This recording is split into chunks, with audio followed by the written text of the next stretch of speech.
I am Cassidy, 34 years old, and for 15 years my family treated me like the ultimate failure. They mocked my supposedly pathetic life, completely unaware that I actually build federal cases against white-collar criminals exactly like them. The truth only surfaced when a desperate coded message from my grandfather sent me crashing their perfect Thanksgiving dinner, backed by 4 armed police officers. Before I continue this story, let me know where you are watching from in the comments below. Hit like and subscribe if you have ever had to stand up to family who underestimated your worth. The heavy brass knocker against the solid mahogany door echoed loudly through the crisp November air. I stood on the pristine front porch of my parents' affluent Connecticut mansion, flanked by 4 uniformed police officers. Through the massive bay windows, I could see the glow of the crystal chandeliers and the silhouettes of my relatives enjoying their lavish holiday feast. They were likely raising their expensive glasses to another year of extreme wealth and fabricated perfection. The lock clicked and the heavy door swung inward. My mother, Patricia, stood in the grand foyer. She wore a tailored emerald gown, her neck dripping with diamonds that probably cost more than an average person makes in a decade. The moment her eyes landed on me, her practiced socialite smile vanished, replaced by a deep scowl of absolute disgust. She did not even acknowledge the police officers standing right behind me. Instead, she looked me up and down, taking in my plain, dark coat and practical boots. "Are you completely out of your mind, Cassidy?" she hissed, stepping forward to block the entrance. "What kind of stunt are you trying to pull tonight? Are you showing up to beg for Thanksgiving leftovers because your worthless freelance art gig finally failed completely? I told you years ago that sketching logos for pennies would leave you starving." Before I could even reply to her ridiculous assumptions, footsteps echoed on the marble floor. My brother-in-law Jamal strolled into the foyer. He looked like he had just stepped off the cover of a luxury wealth magazine. As an African-American man who built a brand around being a high-rolling crypto and wealth manager, he always wore the most expensive designer blazers. Tonight, he sported a custom velvet jacket, swirling a generous pour of aged bourbon in a crystal glass. He took a sip, his eyes crinkling with amusement as he looked at my damp jacket. "Come on, Patricia." Jamal laughed, his voice dripping with condescension. "Let her in. It has been 15 years since she flunked out of business school. Life has been hard enough on her. The least we can do is give the town most famous unemployed spinster a leftover turkey leg. Do not be cruel on the holidays." I kept my expression entirely blank, letting his mockery wash over me. Jamal had always thrived on humiliating me in front of my sister Brittany, who was currently watching from the dining room archway with a satisfied smirk. They genuinely believed I was a broken dropout who spent the last decade and a half struggling to pay rent. They had absolutely no idea that my supposed failure was a carefully constructed cover story. "Ma," and one of the police officers finally spoke up, stepping past me to address my mother directly. "We are not here for dinner. We received an emergency call requesting a wellness check on an 82-year-old resident of this address, Henry. We need to see him immediately." Patricia crossed her arms, feigning dramatic outrage. "A wellness check. My father is resting upstairs. He has severe dementia, which this ungrateful daughter of mine knows perfectly well. She is just trying to cause a scene because we refuse to fund her pathetic lifestyle." I stepped forward, looking straight into my mother's eyes. "I received a voice message from Grandpa Henry exactly 20 minutes ago. He sounded completely lucid and terrified. He said he was being held against his will. Bring him down here or the officers will go up and find him." Jamal chuckled, shaking his head as if dealing with a stubborn toddler. He reached into the inner pocket of his velvet blazer and pulled out a folded, heavy stock document. He calmly unfolded it and held it out toward the lead officer. "Save yourself the trip upstairs," Officer Jamal said smoothly. "This is a legally binding medical power of attorney signed by a federal judge. It grants my father-in-law, Richard, and myself full legal and medical guardianship over Henry due to his advanced cognitive decline. He is legally incompetent. Whatever message Cassidy claims to have heard is just the tragic rambling of a sick old man. You cannot search this house without a warrant, and this document supersedes her ridiculous complaints." The lead officer reviewed the document carefully. His shoulders slumped slightly as he handed it back to Jamal. "I am sorry," Miss the officer said to me, his tone shifting to one of helpless apology. "This is a civil matter. With this power of attorney in place, we do not have the legal authority to force our way inside or question his medical care without a court order. We have to stand down." Jamal smirked, taking another slow sip of his bourbon. My mother let out a victorious, sharp laugh. "Exactly," Patricia sneered, her eyes gleaming with malice. "Now take your police escort and get off my property, Cassidy. Go back to whatever cheap basement you rent. You are a failure and you have no power here." I did not argue. I simply stared at Jamal, absorbing every ounce of his arrogance. I turned around and walked down the stone steps into the cold night. The police cruisers pulled away. I walked to my sedan, locked the doors, and pulled an encrypted radio from the glove box. I clicked the radio. "Task Force freeze Jamal." I slid into the driver's seat of my unmarked sedan, the heater blasting away the bitter Connecticut chill. My earpiece crackled instantly. "Copy that, Cassidy," my lead tactical analyst Marcus replied through the encrypted channel. "Warrants are active. We have eyes on the offshore wire transfers. Jamal is moving exactly as you predicted." Less than 12 hours later, the holiday completely forgotten, I stood inside the glass-walled operations center of the Financial Crimes Enforcement Network headquarters in Washington, D.C. Giant digital maps illuminated the dark room, tracking illicit money flows across the globe in real time. Marcus handed me a steaming cup of black coffee and pointed to the primary monitor. "Jamal is panicking," Marcus said, tapping a red line pulsing toward the Caribbean. "He initiated a series of aggressive microtransactions right after you left the mansion last night. He is trying to drain Henry Trust Fund before any civilian bank flags the massive volume. He thinks he can outsmart the algorithms by moving the cash in chunks." I stared at the cascading numbers on the screen, feeling a cold knot of familiar anger tighten in my chest. "He thinks he is untouchable," I replied, taking a sip of the bitter coffee. 15 years ago, my father pulled this exact same maneuver. I found Richard hidden ledgers in his home office, proving he was dodging millions in taxes. When I confronted my mother about it, Patricia did not hesitate. She cut my college tuition the very next morning. She told the entire extended family I was suffering from a severe schizophrenic break. They locked me out of the house, changed the alarm codes, and told everyone I was a delusional dropout who needed to be shunned for my own good. They thought they ruined my life to protect his fraud. Marcus scoffed, his fingers flying across his keyboard as he pulled up Jamal routing history. And now the delusional dropout is the only person on the eastern seaboard with the federal authority to dismantle their entire empire brick by brick. The heavy, secure doors of the operations center chimed. A junior agent walked in, looking perplexed, holding a thick manila envelope. "Agent Cassidy," the agent said, handing the package to me. "Building security just screened a civilian process server at the main perimeter gate. He insisted on delivering this directly to you.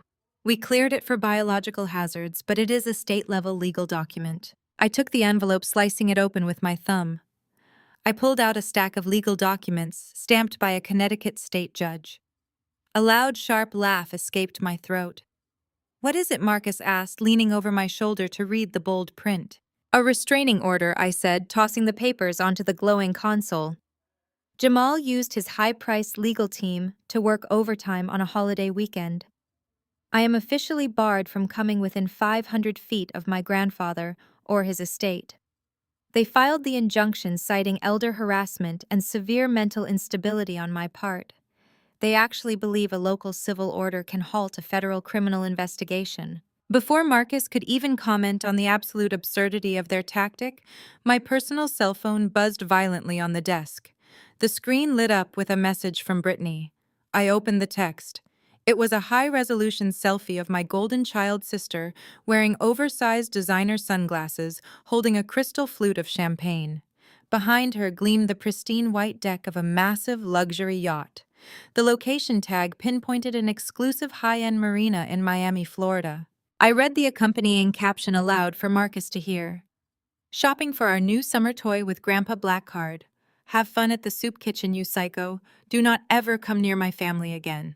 Marcus cracked his knuckles, his eyes narrowing as he turned back to the financial dashboard. A yacht. They are attempting a major liquid asset conversion.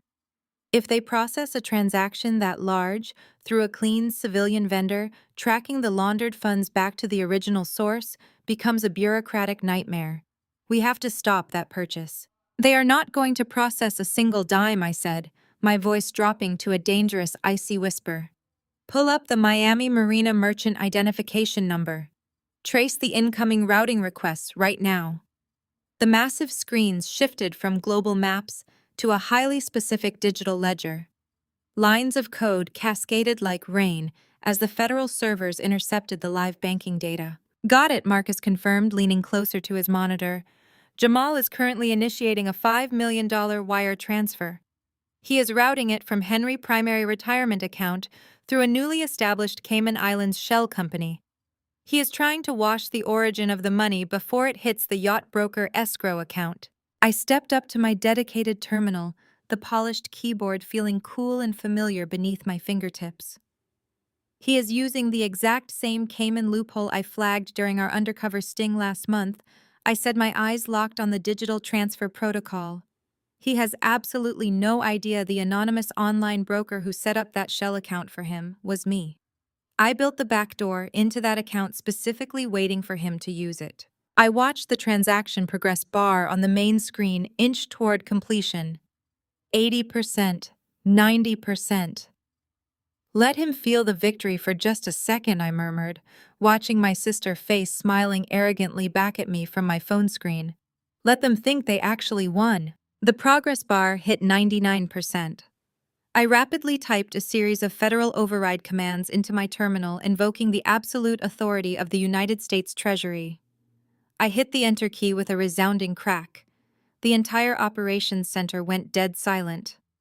On the massive primary monitor, the green progress bar instantly shattered into a blaring, brilliant red. The text on the screen pulsed with unquestionable finality. Transaction denied federal hold. Jamal stood on the polished teak deck of the $2 million vessel completely in his element. He wore a crisp, white linen suit projecting the aura of a man who owned the world.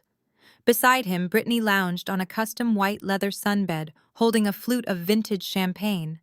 She adjusted her designer sunglasses, entirely oblivious to the financial web her husband was attempting to weave. 3 wealthy investors men Jamal had spent months courting stood nearby. They murmured appreciatively, admiring the chrome finishes and sprawling ocean view. Jamal knew that closing the deal on this yacht using Henry's trust account would solidify his image as a financial titan. It was a calculated move to mask his massive fraud. This is exactly the kind of lifestyle my management firm guarantees, Jamal boasted, gesturing to the horizon. When you trust my firm with your assets, this becomes your everyday reality. The investors nodded, impressed by the sheer audacity of the purchase. A few feet away, the senior yacht broker Sterling approached with a silver tray. Resting on the tray was a mobile terminal and a sheaf of transfer documents. Everything is ready for your final authorization, Mr. Blackwell, Sterling said. We are processing the primary wire authorization through the offshore routing number you provided, backed by the black card for the immediate escrow deposit. $2 million locking the vessel today. Jamal smiled smugly. He reached into his tailored jacket, pulled out the heavy metal black card, and tapped it against the glowing screen of the terminal. The machine chirped, a small green circle spinning as it connected to the global banking network. Just a routine security protocol, Jamal assured the investors. When you move this much capital across international borders, the banks like to double-check. It is the burden of extreme wealth, gentlemen. Brittany stood up, smoothing down her silk cover-up. She walked over and wrapped her manicured hand around Jamal's arm. I cannot wait to host the summer gala on this deck, she announced loudly, ensuring everyone heard her. My pathetic sister is probably sitting in a dark basement right now, sketching logos for pennies while we are buying our third ocean toy. The universe really does reward the winners. Jamal laughed, patting her hand. The green circle on the terminal continued to spin. 5 seconds passed, then 10. The relaxed atmosphere on the deck began to shift. The investors exchanged subtle, questioning glances. Sterling cleared his throat, his professional smile tightening at the edges. Sometimes the international gateways experience a slight lag, Sterling offered, diplomatically tapping the side of the terminal. Suddenly, the machine emitted a harsh, discordant beep. The screen flashed brilliantly red. The words, "Transaction denied," glared across the display. Sterling frowned, tapping the screen again to reset the prompt. "That is highly unusual, Mr. Blackwell. The escrow gateway is rejecting the primary routing number and the card itself is returning a hard decline. Would you like to provide an alternative method of funding?" Jamal felt a cold bead of sweat trickle down his spine, sharply contrasting with the sweltering Miami heat. He forced a booming laugh, waving his hand dismissively. "It is just an automated fraud trigger," Jamal said, projecting absolute confidence for the watching investors. "My private wealth manager is overly cautious. The bank sees a seven-figure transaction in Florida from a Cayman routing number, and their algorithms panic. I will handle it right now." Jamal pulled his smartphone from his pocket and immediately dialed the elite concierge number for his offshore banking syndicate. The phone rang twice before a representative answered. "This is Jamal Blackwell," he barked, dropping the polite facade entirely. "I am currently trying to finalize a major maritime transaction, and your defective system is blocking my escrow transfer. I demand you lift the security hold on account 4 immediately. I am standing in front of crucial clients." "Mr. Blackwell, please hold a moment while I review the account status," the representative said, her voice unusually tense. Jamal paced the teak deck, his face flushing crimson, as the wealthy investors watched his escalating meltdown. "Sir," the representative returned, her tone dropping into a grave formal register. "The transaction was not blocked by our internal security algorithms.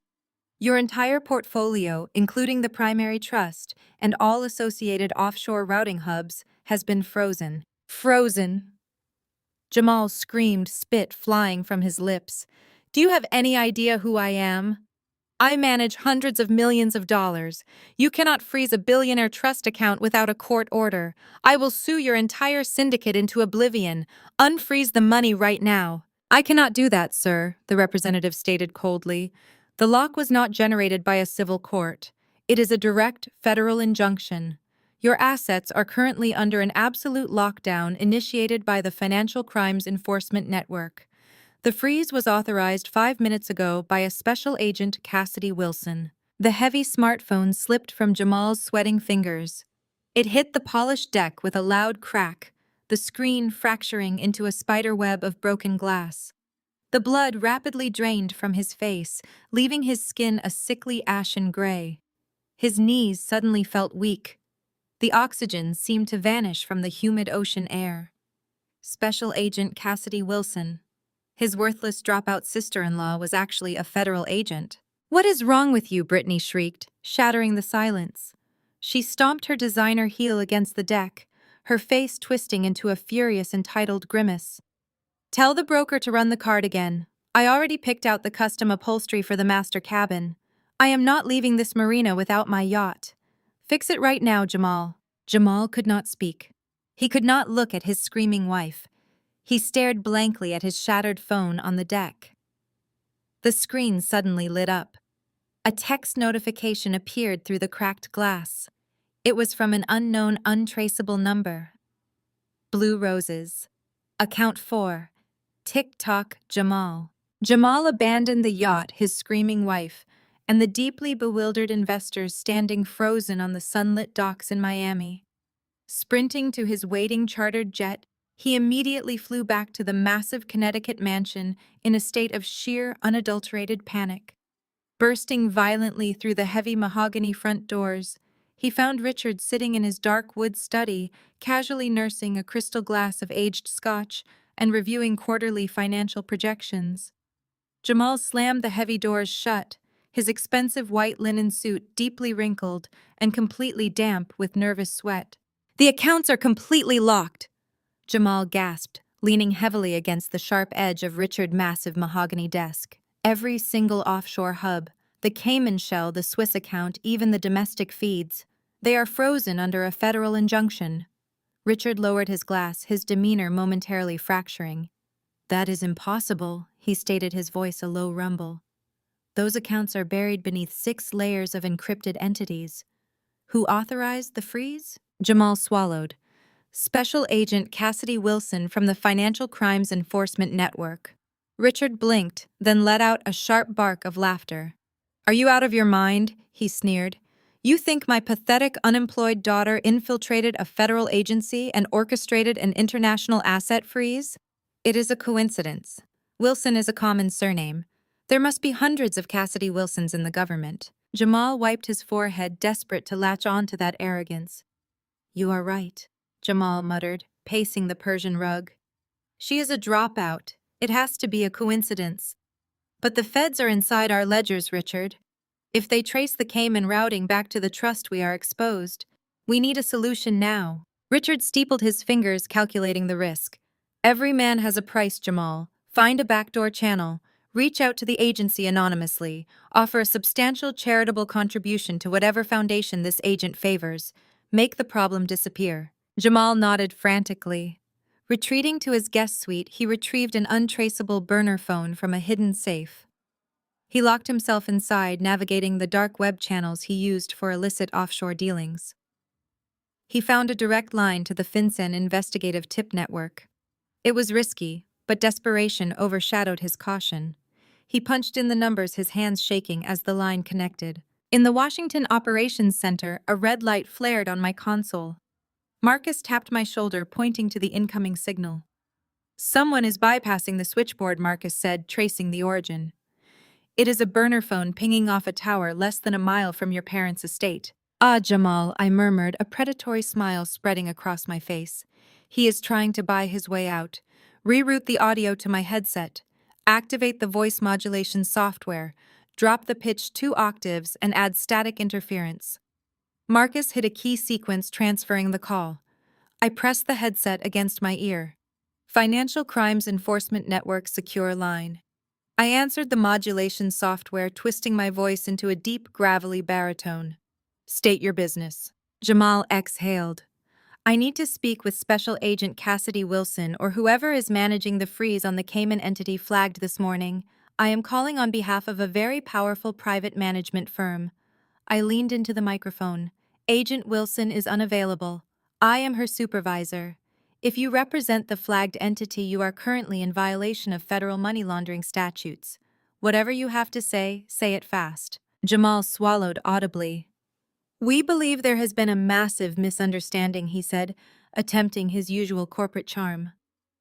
My clients are prominent philanthropists, heavily invested in community development. We would like to resolve this hold amicably. My clients are eager to make a generous anonymous donation to your preferred charitable foundations, say $1 million to make this administrative error vanish. I kept my modulated voice perfectly flat. $1 million is a drop in the bucket compared to account 4. You are attempting to bribe a federal officer, which tells me you are hiding something larger. The freeze remains. We are initiating a full audit of the primary trust by morning. No, wait! Jamal shouted, his polished facade crumbling into sheer panic. You do not understand. If you audit the primary trust, the whole thing collapses. You cannot do this. We need that liquidity right now. I pushed harder, applying the exact pressure to break him. Why the sudden panic? I demanded, my modulated voice booming. You are moving millions into Switzerland. The money is dirty. Tell me where it is going, or I alert the Department of Justice and secure an immediate arrest warrant. Please, Jamal begged, completely unspooling under the threat of prison. It is not for me. Richard real estate firm is going under. It is completely bankrupt. He has been defaulting on massive commercial loans for 3 years. He forced me to siphon the money from Henry Trust Fund to cover the corporate debts and keep the banks from foreclosing. If you freeze the offshore transfers, all the loans default tomorrow. Richard loses the firm, the mansion, everything.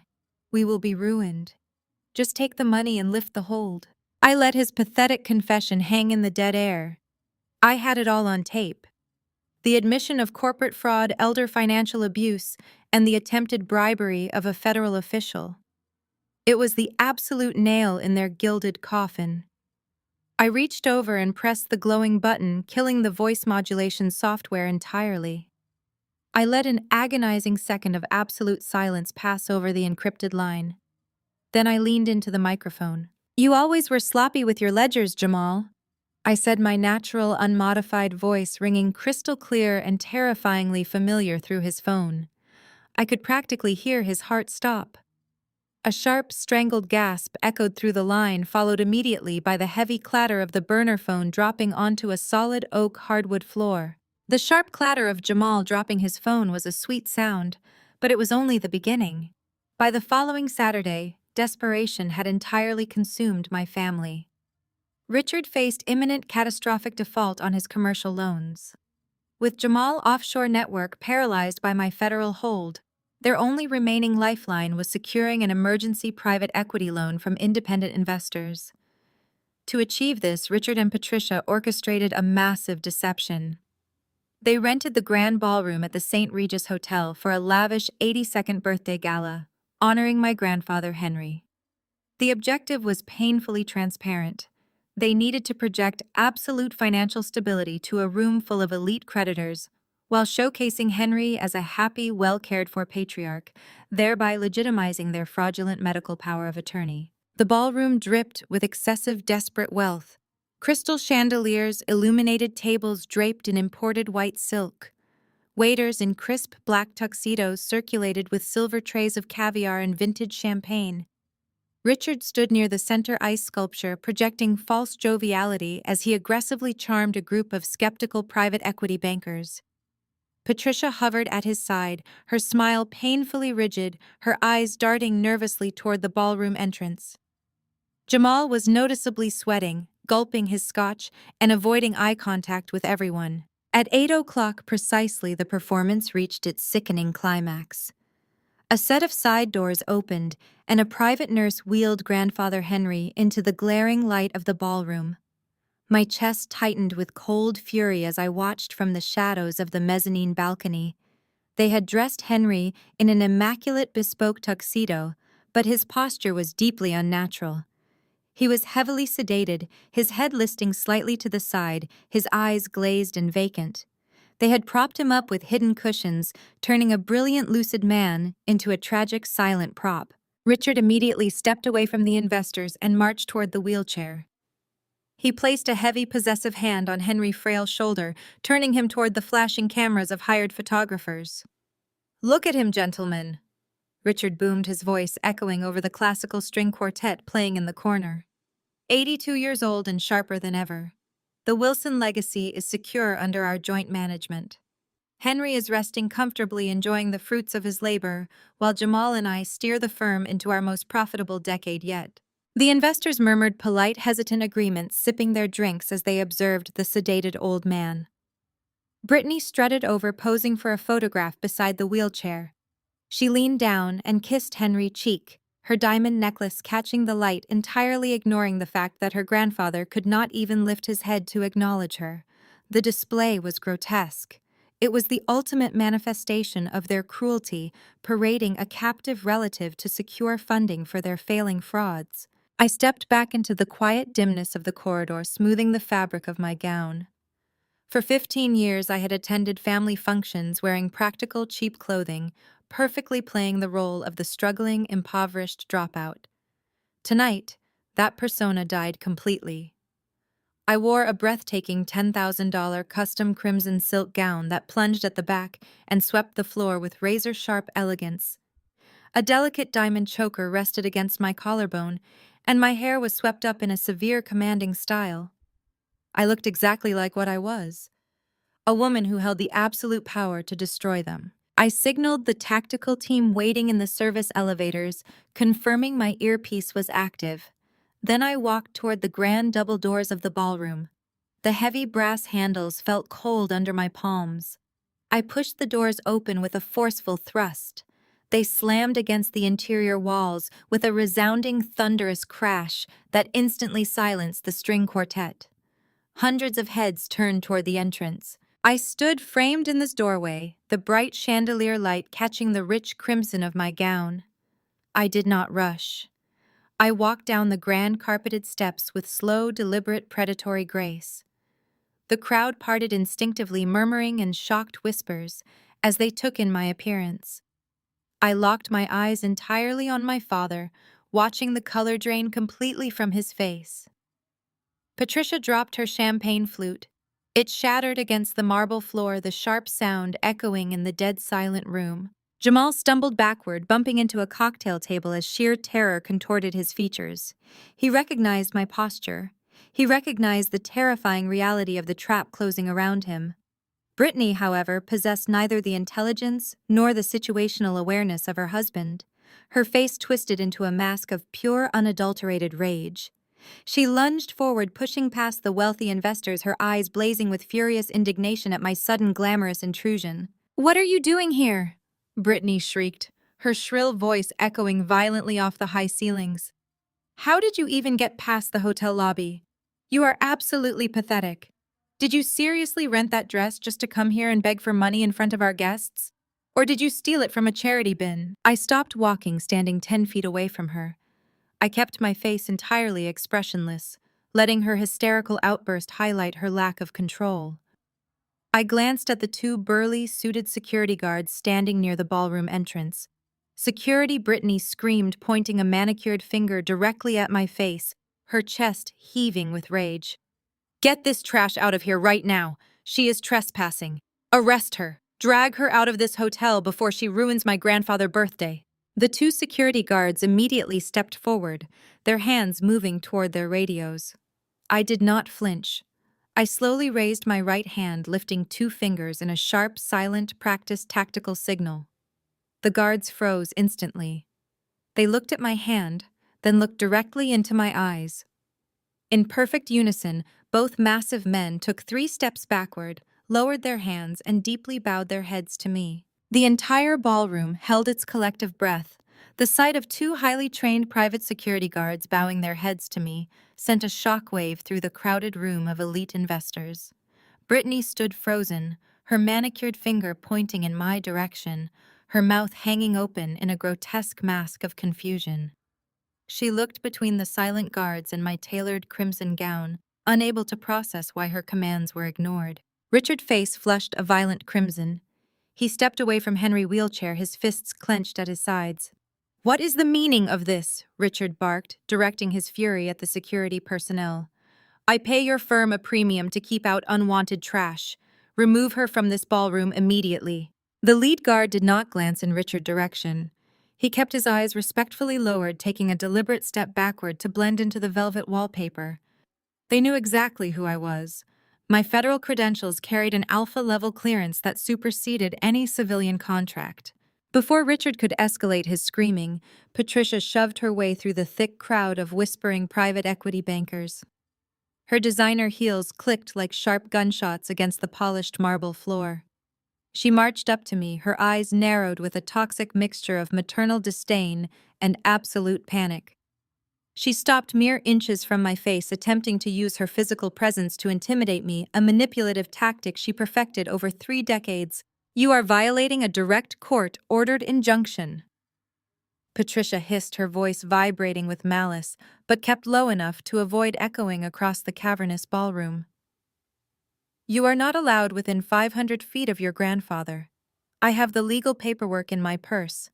I am calling the local police this exact second, Cassidy. I will have you dragged out of this hotel in handcuffs." I looked down at her, feeling absolutely nothing. The desperate girl who used to beg for her mother validation was long dead. "You love that little piece of paper, do you not?" "Mother," I replied, my voice steady and carrying a calm, deadly resonance. "You used the exact same playbook 15 years ago. You convinced our entire family that I was having a schizophrenic breakdown just to justify throwing me out of the house with nothing. You used fake medical records to steal my college fund, and now you use a fake medical power of attorney to parade Henry around." Patricia's jaw tightened fiercely. "You ruined your own life with your delusions, Cassidy. Do not dare try to ruin your grandfather's 82nd birthday celebration just because you are jealous of our success." I did not break eye contact. I slowly reached into the sleek leather portfolio I held at my side. I pulled out a thick stack of stapled documents, holding them up so the harsh light of the crystal chandeliers caught the pristine white paper. "I am not here for Henry," I announced, raising my voice so it carried clearly over the silent crowd. The private equity investors immediately leaned in their predatory instincts, sensing fresh blood. I am actually here to settle the $80,000 catering and ballroom rental bill for this fake party. Patricia gasped loudly, taking a reflexive step backward. What are you talking about? She sputtered. I turned my gaze away from her, locking eyes directly with Jamal, who was attempting to hide behind a group of bewildered Swiss bankers. I am here to pay your hotel tab because every single one of Jamal offshore accounts was just frozen globally. I stated my words, cutting through the tense air like a blade. Every Cayman shell company, every Swiss holding account, and every domestic feed tied to your failing real estate firm is locked down. The ballroom erupted into a chaotic symphony of shocked murmurs. The elite investors who had been smiling and nodding at Richard just moments ago suddenly stepped away from him, their expressions hardening into cold masks of pure financial self-preservation. That is a complete lie, Jamal screamed, his voice cracking with sheer unfiltered panic. He shoved his way past the bankers, his white linen suit clinging to his profusely sweating body. She is insane. She is a disgruntled dropout trying to extort us. Do not listen to her. Jamal closed the distance between us in 3 frantic strides. He was desperate to maintain the fragile illusion of control in front of the creditors holding the keys to Richard's collapsing empire. He lunged at me, snatching the thick stack of documents directly from my grasp. He intended to wave them around, to mock them as fabricated garbage, to prove to the room full of elites that I was nothing more than a desperate liar. I did not pull away. I deliberately let him snatch the papers from my hand. Read it to them. Jamal, I challenged casually, crossing my arms over the luxurious crimson silk of my gown. Read the bank statements to the room. Show your investors exactly how liquid your assets are right now. Jamal practically tore the first page back, a triumphant sneer beginning to form on his lips. Look at this garbage, he yelled to the crowd, holding the paper high up without looking at it. This is exactly what I am talking about. Fabricated nonsense from a jealous... His voice abruptly died in his throat. The triumphant sneer completely vanished instantly, replaced by an expression of pure, unadulterated terror. He finally looked down at the physical document in his trembling, clammy hands. The heavy embossed seal at the very top of the page glared back at him. It was not a printed bank statement from a Cayman offshore hub. It was not a fake ledger. It was a direct federal subpoena stamped with the official seal of the United States Department of the Treasury. Jamal's eyes darted wildly across the bold black text. The bold black seal of the Treasury Department stared up at everyone. The private equity bankers, seasoned predators who could smell financial ruin from a continent away, did not wait for an explanation. They immediately began stepping backward, pulling their custom-tailored suit jackets tighter around themselves, as if the sheer proximity to Jamal might infect them with federal indictments. The classical string quartet in the corner had completely stopped playing, leaving only the sound of hurried whispers rippling across the grand ballroom. Richard's face contorted into a mask of absolute fury. He lunged forward, his heavy hands grasping my right arm with bruising force. He tried to physically drag me toward the heavy oak doors, his voice dropping into a guttural, venomous hiss. I will cut you out of the family trust entirely, Cassidy. You will not see a single cent of the Wilson legacy. I will make sure you die penniless in the gutter. I did not struggle against his grip. I simply looked down at his hand, then back up to his flushed, enraged face, and I laughed. It was a cold, bright sound that echoed sharply against the crystal chandeliers. You cannot cut me out of a legacy that no longer exists, Richard, stated easily, twisting my arm out of his grasp. Your real estate company filed for Chapter 11 bankruptcy exactly 12 minutes ago. I initiated the hostile takeover using the debt you so graciously defaulted on. Brittany watched the exchange with mounting horror. She looked at the subpoena on the floor, then at the retreating investors, and finally at Jamal's frozen, sweaty posture. The terrible reality of the situation crashed over her. The limitless wealth she had enjoyed was gone. The private jets, the designer wardrobes, the exclusive country club memberships had all evaporated in an instant. Brittany's survival instincts kicked in immediately. She abandoned her haughty demeanor and instantly turned on her husband. Her face crumpled into a mask of exaggerated theatrical agony. She fell to her knees right in the middle of the ballroom, clutching her diamond necklace as loud, dramatic sobs tore through her chest. She looked up at the remaining bankers, tears streaming down her perfectly contoured cheeks. I had absolutely no idea, Brittany wailed, her voice echoing pitifully. I swear to you, I knew nothing about any of this. Jamal handled all the finances. He lied to me. He is a criminal, and I am just his innocent victim. I trusted him and he destroyed my life. I stepped forward, my crimson silk gown brushing against the fallen subpoena. The display of weaponized tears was pathetic. Brittany had spent 15 years ignoring the suffering of others as long as it funded her lavish lifestyle, and now she expected sympathy. Stop crying, Brittany, I commanded, my voice slicing effortlessly through her manufactured hysterics. Your victim routine is boring and entirely inaccurate. Jamal did not just steal from Grandpa Henry to fund your European shopping sprees, he stole directly from you. Brittany abruptly stopped crying. She looked up from the marble floor, her manicured hands dropping away from her face. The false tears vanished, replaced by a sharp, calculating glint of genuine confusion. What do you mean he stole from me? She demanded, her voice losing its pitiful tremor. I looked over at Jamal. He was actively trembling now, his breath coming in short, panicked rasps. I leaned forward, delivering the final devastating blow with surgical precision. Jamal secretly took out a massive second mortgage on your precious custom-built dream house, I stated, enunciating every single syllable so the entire room could hear. He forged your signature on the banking documents 3 months ago. He drained all the equity you thought you owned just to cover his catastrophic margin calls on a series of completely illegal offshore cryptocurrency trades. Every single dime is gone, Brittany. Your house belongs to the federal government now. The revelation hit Brittany like a physical strike. She slowly rose from her knees, her eyes fixed entirely on Jamal. The silence in the ballroom became heavy, suffocating, and charged with violent potential.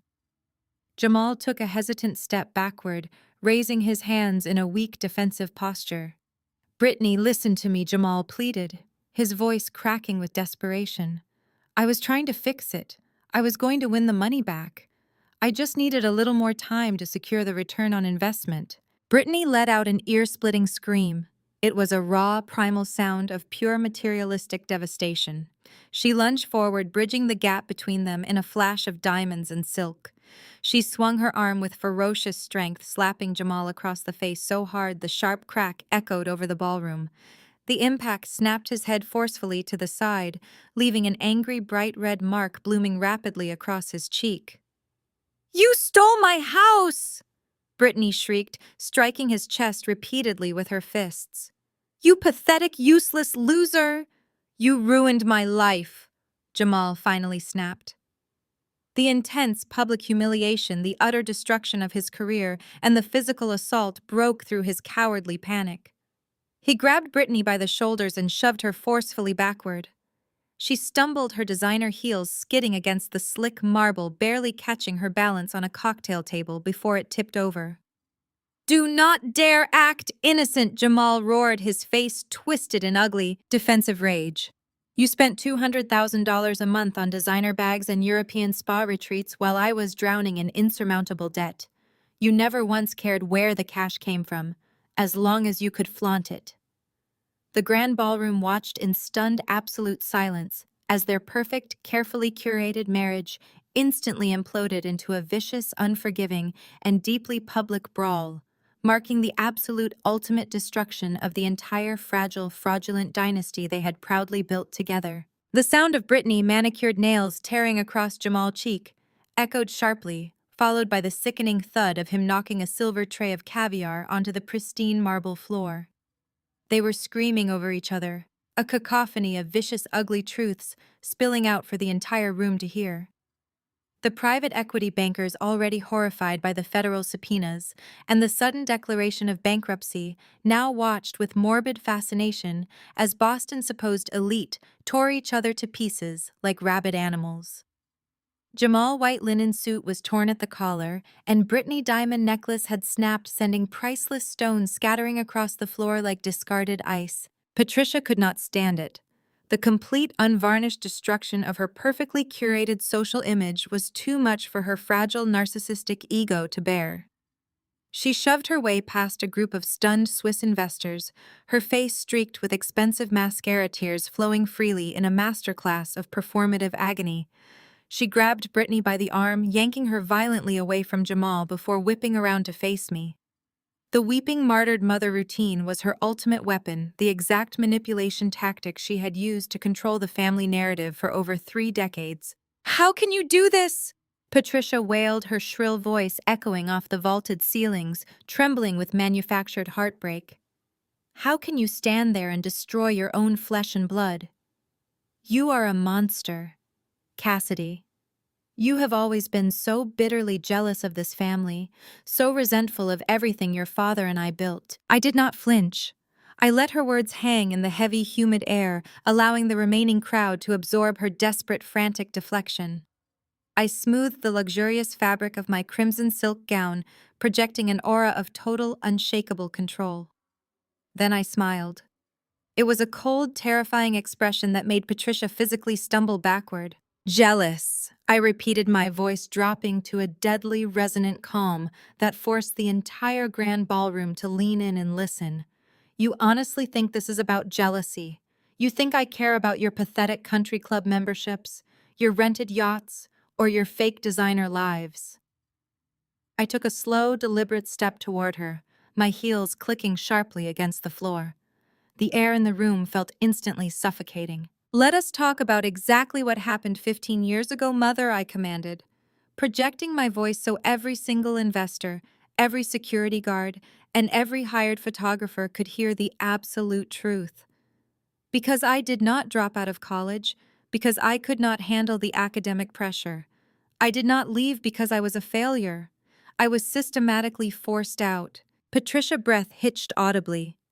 The color drained entirely from her face, leaving her pale and trembling beneath her heavy makeup. She opened her mouth to interrupt to spin another lie, but the sheer crushing force of my gaze silenced her instantly. 15 years ago, I found the hidden ledgers in Dad's home office. I stated my words, striking like physical blows. I found the offshore accounts. I found the dummy corporations. I found out he was intentionally dodging millions of dollars in federal taxes. And when I came to you, when I confronted my own mother, expecting her to do the right thing and stop the madness, what did you do?" I looked past her to Richard, who was now clutching his chest, his eyes darting frantically toward the service exits. He looked like a cornered rat stripped of all his bluster and false confidence. "You cut my college tuition the very next morning," I continued, turning my focus back to Patricia. "You gathered the entire extended family and told them I was having a severe schizophrenic breakdown. You completely fabricated a psychotic episode to discredit my sanity. You threw me out onto the street with absolutely nothing, freezing my bank accounts and forcing me to drop out all to protect his pathetic financial fraud. You thought you ruined my life permanently just to keep your summer house in the Hamptons." The ballroom was dead silent. The classical string quartet players sat frozen in the corner, their bows hovering uselessly over their instruments. The elite investors stared at Patricia with unfiltered disgust. The meticulously crafted facade of the loving, supportive matriarch shattered into a million irreparable pieces right before her eyes. The crowd was looking at a monster, and she knew it perfectly well. "That is a lie!" Patricia screamed, her voice shrill, breathless, and panicked. She looked around wildly, desperately trying to find a single sympathetic face in the sea of disgusted onlookers. "She is insane. She is making all of this up because she hates us. Richard, tell them she is lying. Tell them she is sick." Richard did not say a single word. He remained entirely paralyzed by the sudden, horrifying realization that the statute of limitations on massive tax fraud had not expired, and a senior federal agent was standing right in front of him, fully aware of his crimes. "You have no proof of anything," Patricia shrieked, pointing a violently shaking finger directly at my face. Her poise was completely gone, leaving only a cornered, desperate woman. "You are just an ungrateful, spiteful child trying to tear down a legacy you were too lazy to build." "Proof?" I echoed softly, my voice dripping with dark amusement. I reached into the pocket of my crimson gown and slowly pulled out my smartphone. I tapped the screen once, bringing up the custom override interface I had installed into the hotel network earlier that evening. I did not need to raise my voice anymore. The silence in the room was absolute, pregnant with impending doom. I glanced briefly at Grandfather Henry, still slumped in his wheelchair, oblivious to the fact that his captors were finally facing their executioner. "You always were careless with your darkest secrets, Mother," I said, keeping my eyes locked dead on hers, watching the fear finally take hold. "Especially when you thought no one important was listening." I pressed a single button on my screen. Instantly, the hotel grand ballroom sound system was completely hijacked. The ambient background hum abruptly cut off, replaced by the sharp, undeniable crackle of a digital audio file loading. Then Patricia's own voice boomed from the massive speakers hidden in the vaulted ceilings.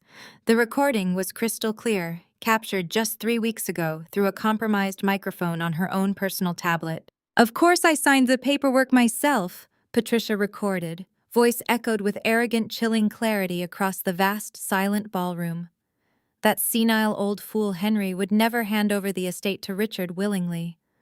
I forged the judge's signature on the medical power of attorney.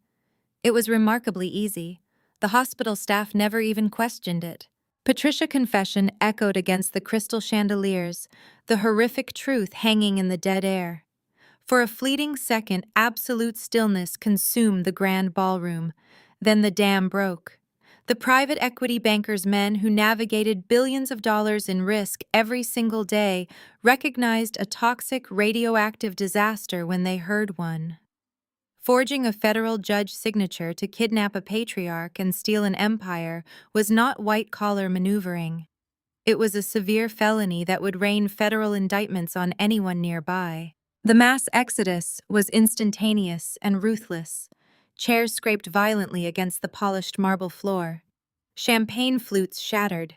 The investors did not just walk away, they fled.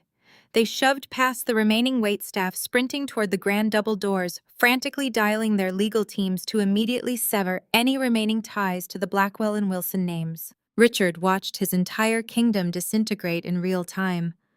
The color drained from his face, leaving behind a sickening ashen gray. His chest heaved as he looked at the fleeing bankers, then at the federal subpoena still lying on the floor, and finally at my face. I stood perfectly still, offering no emotion, no gloating, just the cold, hard reality of his impending destruction. He realized that his luxury suits would soon be replaced by prison-issue uniforms. There was no clever accounting trick to fix this. There was no judge left to bribe. Beside him, Jamal was hyperventilating, his eyes darting wildly around the room like a trapped animal. The federal hold on his accounts was real. The wire fraud charges were real. He looked at Patricia, who was still frozen in shock, her hands covering her mouth as her own recorded voice condemned them all. "We have to go," Jamal gasped, his voice cracking with absolute terror. "Richard, they are going to lock us away forever.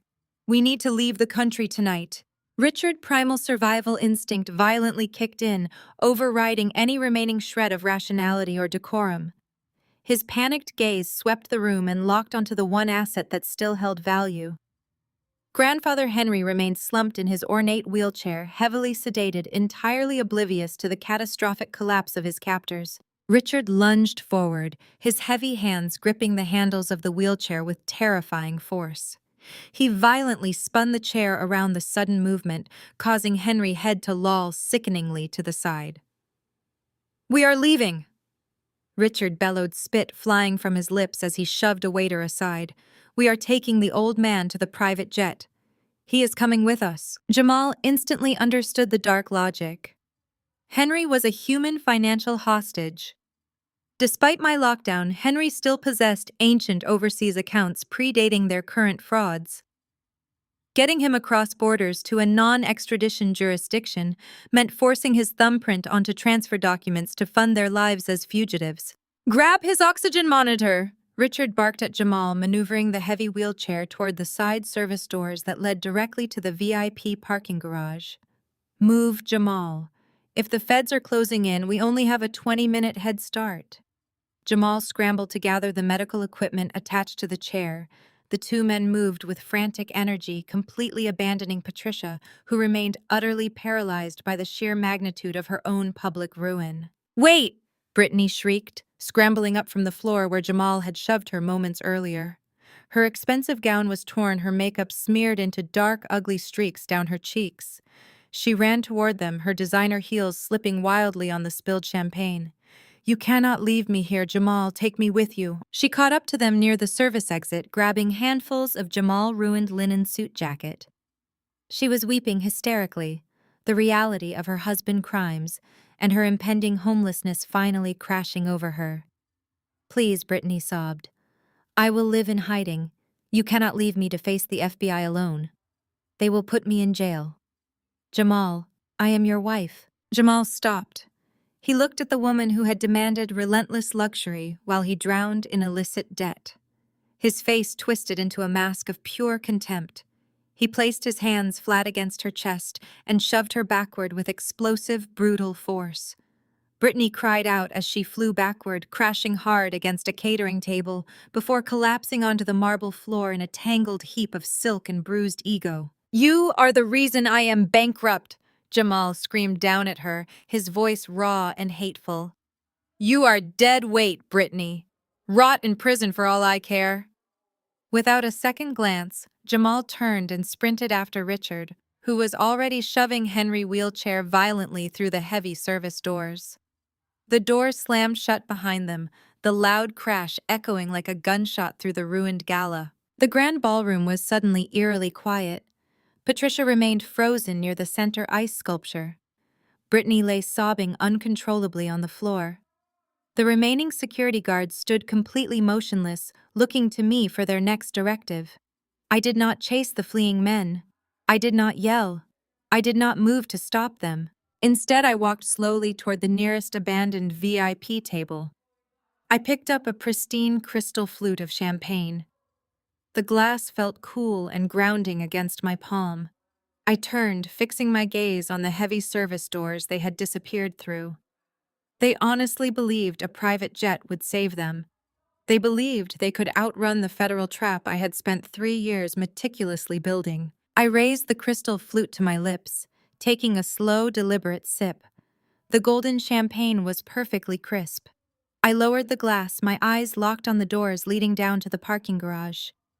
I checked the slim, elegant watch on my left wrist, watching the second hand sweep precisely toward the 12.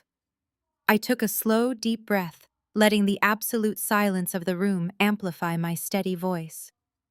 3, 2, 1. The heavy steel doors of the VIP parking garage flew open with a violent crash, slamming against the concrete walls and echoing like a gunshot.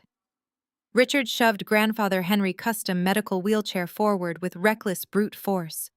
He sweated profusely, his tuxedo jacket completely soaked. His breath came in panicked gasps, filling the stale air. Jamal sprinted beside him, clutching his useless briefcase against his chest.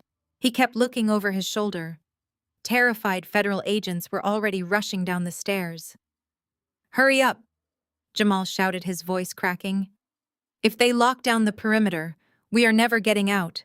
We have to reach the airstrip before the FAA grounds your jet."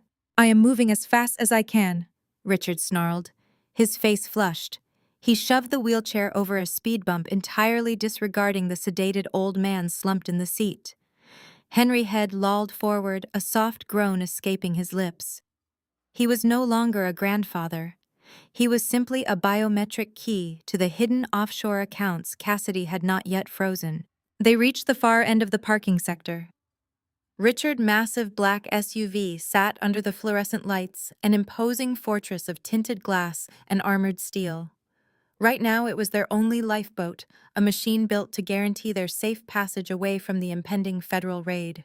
Richard yanked the heavy rear passenger door open. He grabbed Henry by the frail shoulders, completely ignoring the complex medical lines attached to the chair. Jamal grabbed the unresisting old man roughly by the legs. Together they hoisted Henry up and dumped him across the leather back seats like a sack of worthless currency. The oxygen monitor beeped a sharp warning, but Jamal simply ripped the sensor off Henry's finger to silence the sound. "Get in the car!" Richard barked, slamming the rear door shut. He sprinted around the bumper and yanked open the driver door. Jamal scrambled into the front passenger seat, throwing his expensive briefcase onto the floorboards. His hands were shaking so violently he could barely pull the seatbelt across his chest. He looked at Richard, his eyes wide with a manic-cornered energy. "Did you call the pilot?"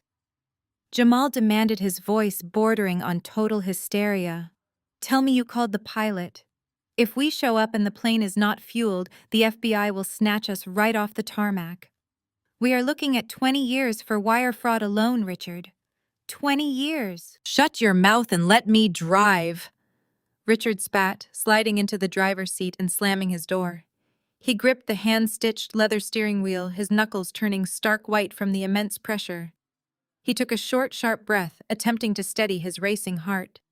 "We have a clear route to the private airfield. Local police lack the jurisdiction to stop us without a federal warrant, and Cassidy cannot process paperwork that fast. We just need to cross the county line." Richard slammed his expensive leather shoe onto the brake pedal and jammed his index finger hard against the glowing push to start ignition button on the dashboard. The powerful twin-turbo engine turned over exactly once. It let out a pathetic mechanical stutter, followed immediately by a heavy, grinding clunk that vibrated through the floorboards. Then, absolute silence. Richard frowned, his brow furrowing in deep confusion. He pressed the button again, pushing it harder this time. Nothing happened. Not a single sound emerged from beneath the massive hood. "What is wrong with it?" Jamal shrieked, leaning over the center console, his panic instantly skyrocketing back to maximum capacity. "Why is it not starting? Turn it on." "I am trying!" Richard roared back, slamming the ignition button 3 more times in rapid, furious succession. "Start the damn car! Start the car right now!" The massive engine remained completely dead. It refused to offer even a single mechanical click. Suddenly, the massive digital dashboard flickered. The standard GPS map and luxury interface vanished, replaced by a wall of glaring static. The high-definition screen bled into a brilliant, solid crimson red. The ambient lighting inside the entire cabin instantly shifted to match bathing Richard and Jamal in a sinister blood-red glow. A synthetic warning klaxon blared through the premium surround sound speakers, a deafening noise making Jamal clap his hands over his ears in sheer agony. Dead center on the glowing red dashboard, bold black text materialized. The words were impossibly large, burning themselves into Richard's retinas. "Vehicle immobilized, seized by federal government." "No." Richard whispered, his voice entirely devoid of its usual booming authority. His hands fell away from the steering wheel. "No, no, no. This is a private lease. She cannot do this. She has absolutely no federal authority to remotely hack my private vehicle." "We are trapped!" Jamal screamed, slamming his fists against the locked passenger door. He pulled desperately at the handle, but the electronic child locks had engaged automatically, sealing them inside the armored luxury tomb. "She locked us and break the window." Before Richard could even attempt to find a tool to smash the reinforced safety glass, a new sound pierced the thick concrete walls of the underground garage. It started as a distant high-pitched wail, growing rapidly in volume and intensity. The deafening shriek of multiple tactical police sirens tore through the freezing air, reverberating violently off the low concrete ceiling, signaling the absolute end of their reign. Red and blue emergency lights exploded across the dark concrete walls, spinning wildly and casting long, erratic shadows across the parking garage. The sound of heavy, high-performance tires screeching against the pavement echoed from every direction. Richard stared through the windshield in absolute paralyzed horror. Bursting from the upper and lower access ramps, simultaneously 6 heavily armored tactical SWAT vehicles aggressively converged on their position. The massive black trucks slammed on their brakes, forming a perfect, impenetrable wall of steel that blocked every single possible exit. The game was entirely over. Entirely. The paralyzing silence of the subterranean parking garage shattered under the deafening roar of heavily armed federal agents pouring out of armored Bearcats. Blinding tactical lights mounted on assault rifles sliced through the darkness, pinning the immobilized luxury SUV in a grid of inescapable crosshairs. The sheer scale of the ambush was breathtaking, a meticulously coordinated strike. Richard pounded his fists against the reinforced glass, screaming obscenities drowned out by the chaotic symphony of wailing sirens. Hands on the dashboard. Do it now. The voice over the bullhorn was thunder vibrating the concrete beneath their tires. Jamal dissolved into a pathetic, weeping mess.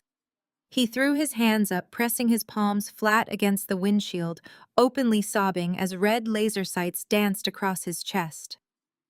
Richard, however, clung to his deeply ingrained arrogance.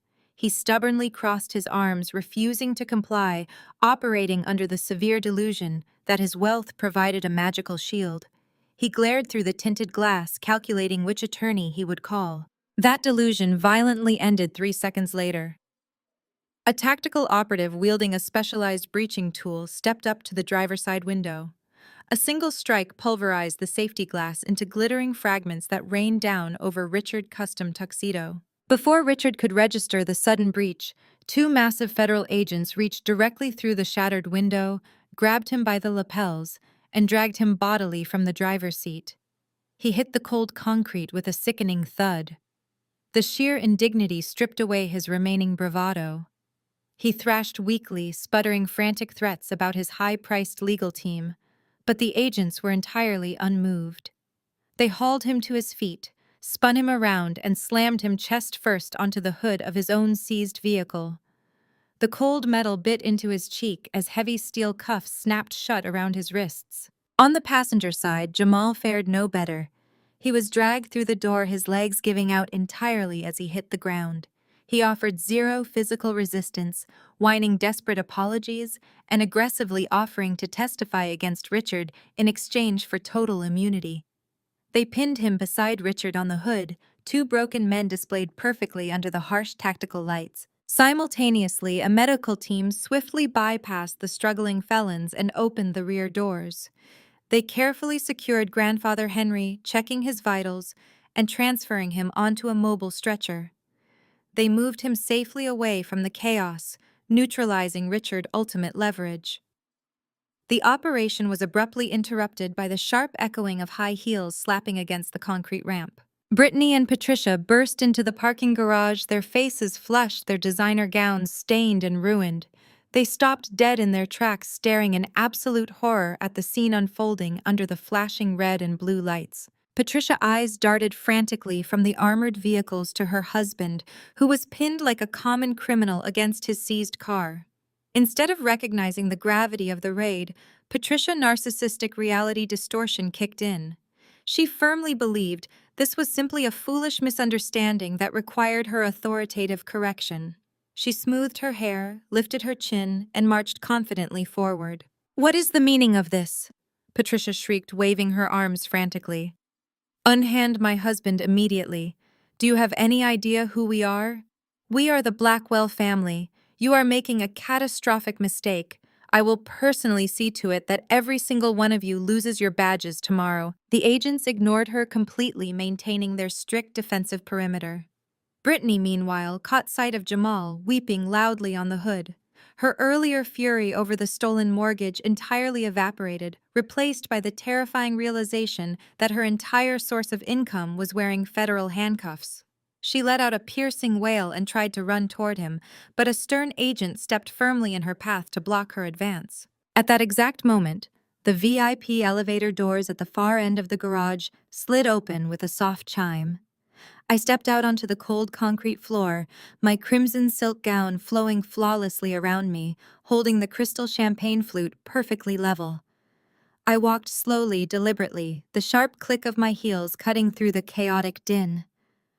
I stopped a dozen feet away from the perimeter, taking a relaxed sip of my drink as I surveyed the magnificent wreckage of their corrupt empire. Patricia whipped her head around at the sound of my approach. The sheer hatred burning in her eyes was palpable. Her mind desperately tried to construct a scenario where she could still win, still assert dominance over the daughter she had spent decades trying to destroy. "There she is!" Patricia screamed, pointing a violently trembling finger directly at me. Her voice cracked with unhinged malice. "Arrest her. This is all her fault. She is a deranged psychopath who has been terrorizing this family for years. She orchestrated this spectacle to ruin us. I demand you arrest Cassidy right now for harassment, corporate terrorism, and grand larceny. She turned to the closest tactical team commander, an imposing man wearing heavy combat gear. Patricia grabbed at his armored sleeve, her manicured claws scraping against the tough ballistic fabric. "Did you not hear me?" Officer Patricia demanded, her voice rising to a frantic screech. "I am giving you a direct order. Arrest my daughter. She is a criminal." The tactical commander looked down at Patricia, hand on his sleeve, his expression entirely devoid of emotion. He easily brushed her grip away, as if swatting away a minor annoyance. He did not say a single word to her. He did not acknowledge her ridiculous demands.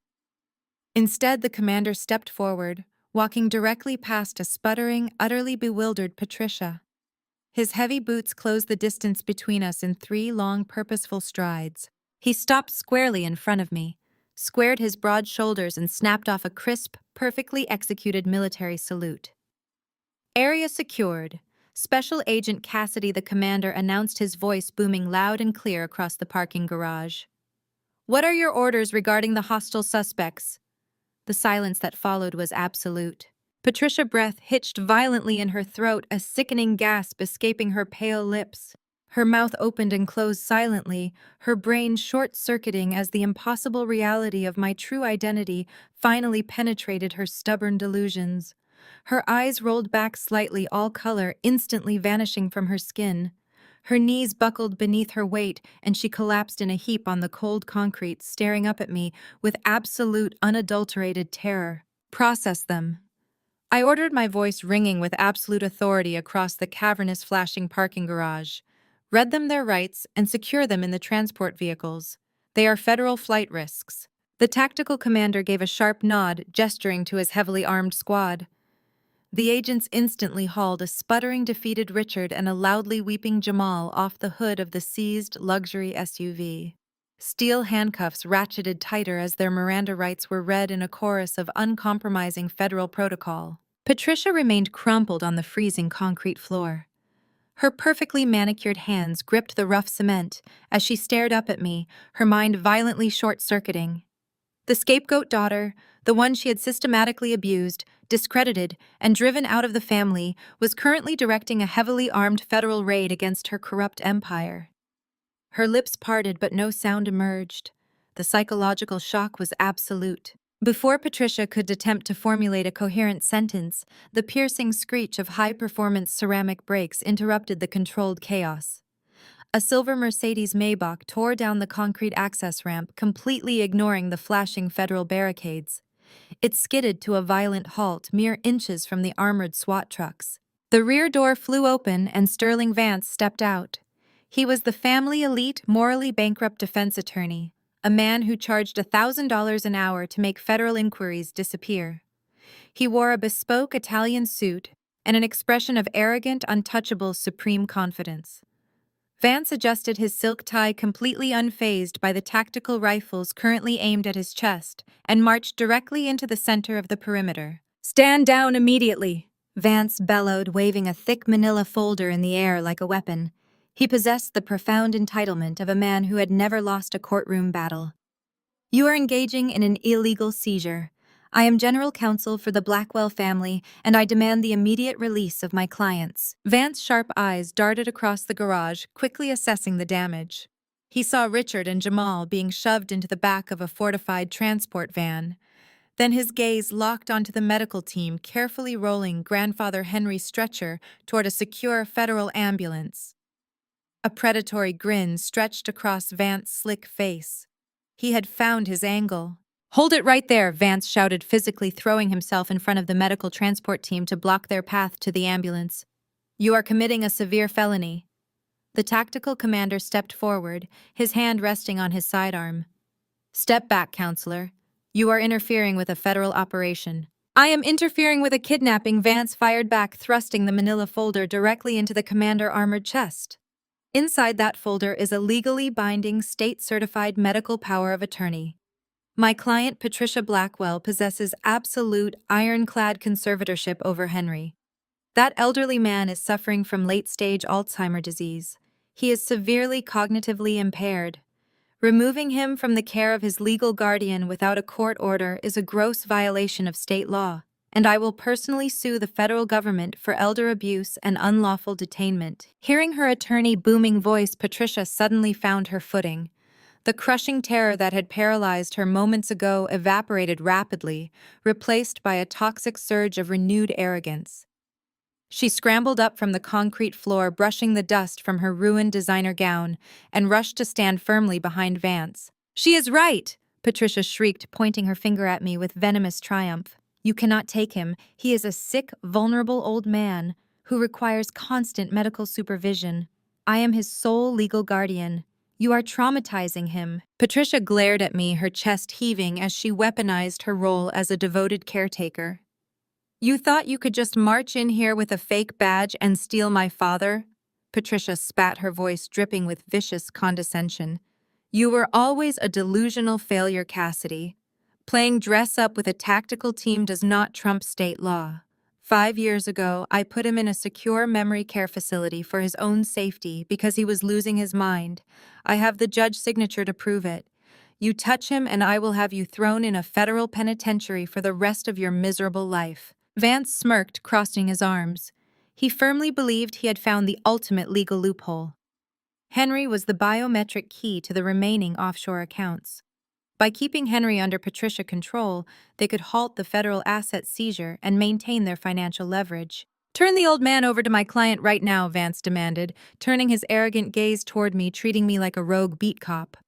"Or I will have an emergency injunction filed before midnight and your career will be entirely over." I stood completely still, letting their desperate, empty threats echo through the damp concrete garage. I slowly handed my empty champagne flute to a passing tactical agent. I did not blink.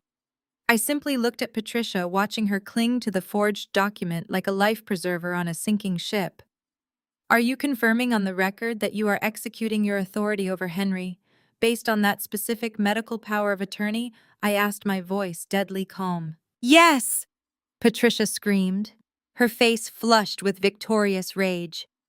"It is signed by a superior court judge. He belongs to me." I reached into the inner pocket of my tailored blazer.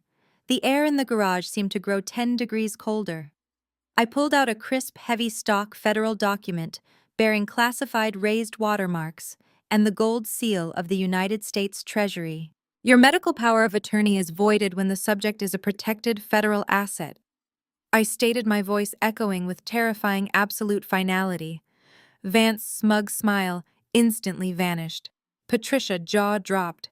"Henry does not have Alzheimer's disease," I revealed, stepping forward and shoving the classified document directly against Vance's chest. "He has been a fully lucid, cooperating federal informant for the Financial Crimes Enforcement Network for the last 3 years. Sterling Vance." The untouchable legal shark of the elite stared at the classified Treasury document in my hand as if it had suddenly caught fire. The heavy cardstock, the raised federal watermarks, and the undeniable seal of the Financial Crimes Enforcement Network represented a reality his $1,000-an-hour legal education could not process. His mouth hung open. The manila folder containing the forged medical power of attorney slipped from his manicured fingers, hitting the concrete floor with a pathetic slap. On the ground, Patricia let out a strangled, high-pitched wheeze. Her mind violently rejected the information. She had spent 5 years carefully constructing a chemical prison for her father, isolating him, paying off corrupt private physicians, and completely taking over his life. The idea that he was fully aware, let alone working with the federal government, shattered her entire narcissistic universe. "You are lying!" Patricia gasped, her voice trembling as she crawled backward on the freezing garage floor, ruining her silk gown. "You are lying. He does not even know his own name.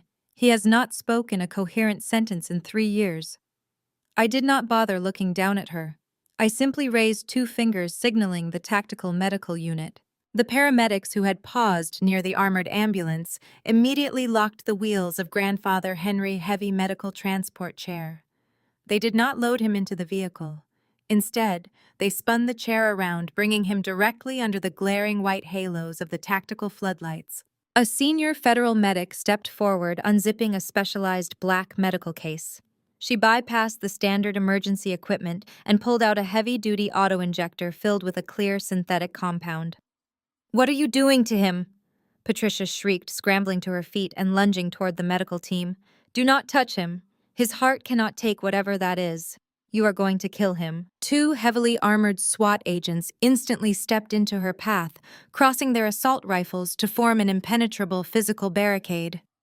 Patricia slammed into their tactical vests and bounced off, landing hard on her knees. "He is not dying of Alzheimer's disease, Patricia," I said, my voice echoing coldly across the concrete walls. "He is suffering from a massive sustained overdose of heavy benzodiazepines and synthetic neuroinhibitors. You have been illegally importing unauthorized sedatives through a shell pharmacy in Macau to keep him entirely docile. It was a brilliant, highly illegal strategy to maintain control of his voting shares without triggering a formal competency hearing." The lead medic found the primary port on Henry's intravenous line. She locked the auto-injector into place and depressed the plunger, sending the specialized chemical counteragent directly into his bloodstream. The effects were terrifyingly rapid, designed specifically to break the blood-brain barrier and instantly neutralize the heavy sedatives paralyzing his nervous system. For 10 agonizing seconds, nothing happened. The parking garage fell entirely silent, save for the rhythmic, panicked breathing of Jamal and Richard, who were still pinned against the hood of the seized SUV. They watched with wide, terrified eyes, completely trapped in their steel handcuffs. Then Grandfather Henry took a sharp, violently deep breath. It sounded like a drowning man finally breaking the surface of the water. His slumped shoulders twitched. The unnatural, slack expression on his face began to tighten. The tremors in his hands, which Patricia had proudly pointed to as undeniable proof of his neurological decline, instantly ceased. He gripped the padded armrests of his wheelchair, his knuckles turning white as feeling and control flooded back into his extremities. Henry slowly lifted his head. The vacant, cloudy stare that had defined his existence for 3 years was completely gone. His dark eyes were razor-sharp, fiercely intelligent, and burning with a concentrated, absolute rage. He blinked twice against the harsh tactical lights, his gaze sweeping the scene with predatory calculation.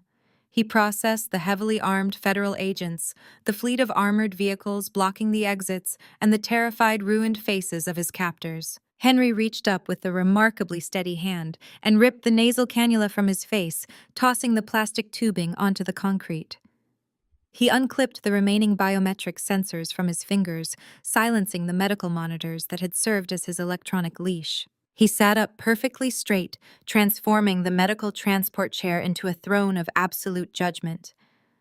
The old man Patricia thought she had conquered was entirely gone. The ruthless, calculating patriarch of the Blackwell Empire had returned. "Dad." Patricia whispered, her voice barely a squeak. She stared at him, her eyes wide with a terror so profound it seemed to paralyze her vocal cords. Henry looked down at his daughter. The utter disgust rolling off him was a physical force. "You truly thought you were clever, Patricia." Henry rasped, his voice gravelly from years of disuse, but vibrating with undeniable power. "You thought slipping crushed pills into my morning tea made you a strategic genius. You thought I did not notice the missing wire transfers, the forged signatures on the Shell Company documents, the way you and that pathetic excuse for a husband pillaged the Foundation accounts." Richard thrashed violently against the hood of the SUV, his face purple with outrage and fear. "You were awake," Richard bellowed, spit flying from his lips. "You sat there and let us change your clothes. You let us feed you. You let us take everything." Henry turned his piercing gaze to Richard. "I let you hang yourselves, you arrogant, thieving fool. The moment Patricia started heavily medicating me, I knew exactly what you were planning. I also knew that if I fought back while you controlled my physical environment, you would simply increase the dosage until you accidentally stopped my heart. So I played the part. I drooled. I stared at the walls. I let you wheel me into boardrooms so you could use my thumbprint to authorize your fraudulent international transfers." Henry smiled, a cold, terrifying expression that sent shivers down Jamal's spine. "What you did not know," Henry continued, his voice gaining strength, is that the thumbprint scanner on my chair was heavily modified.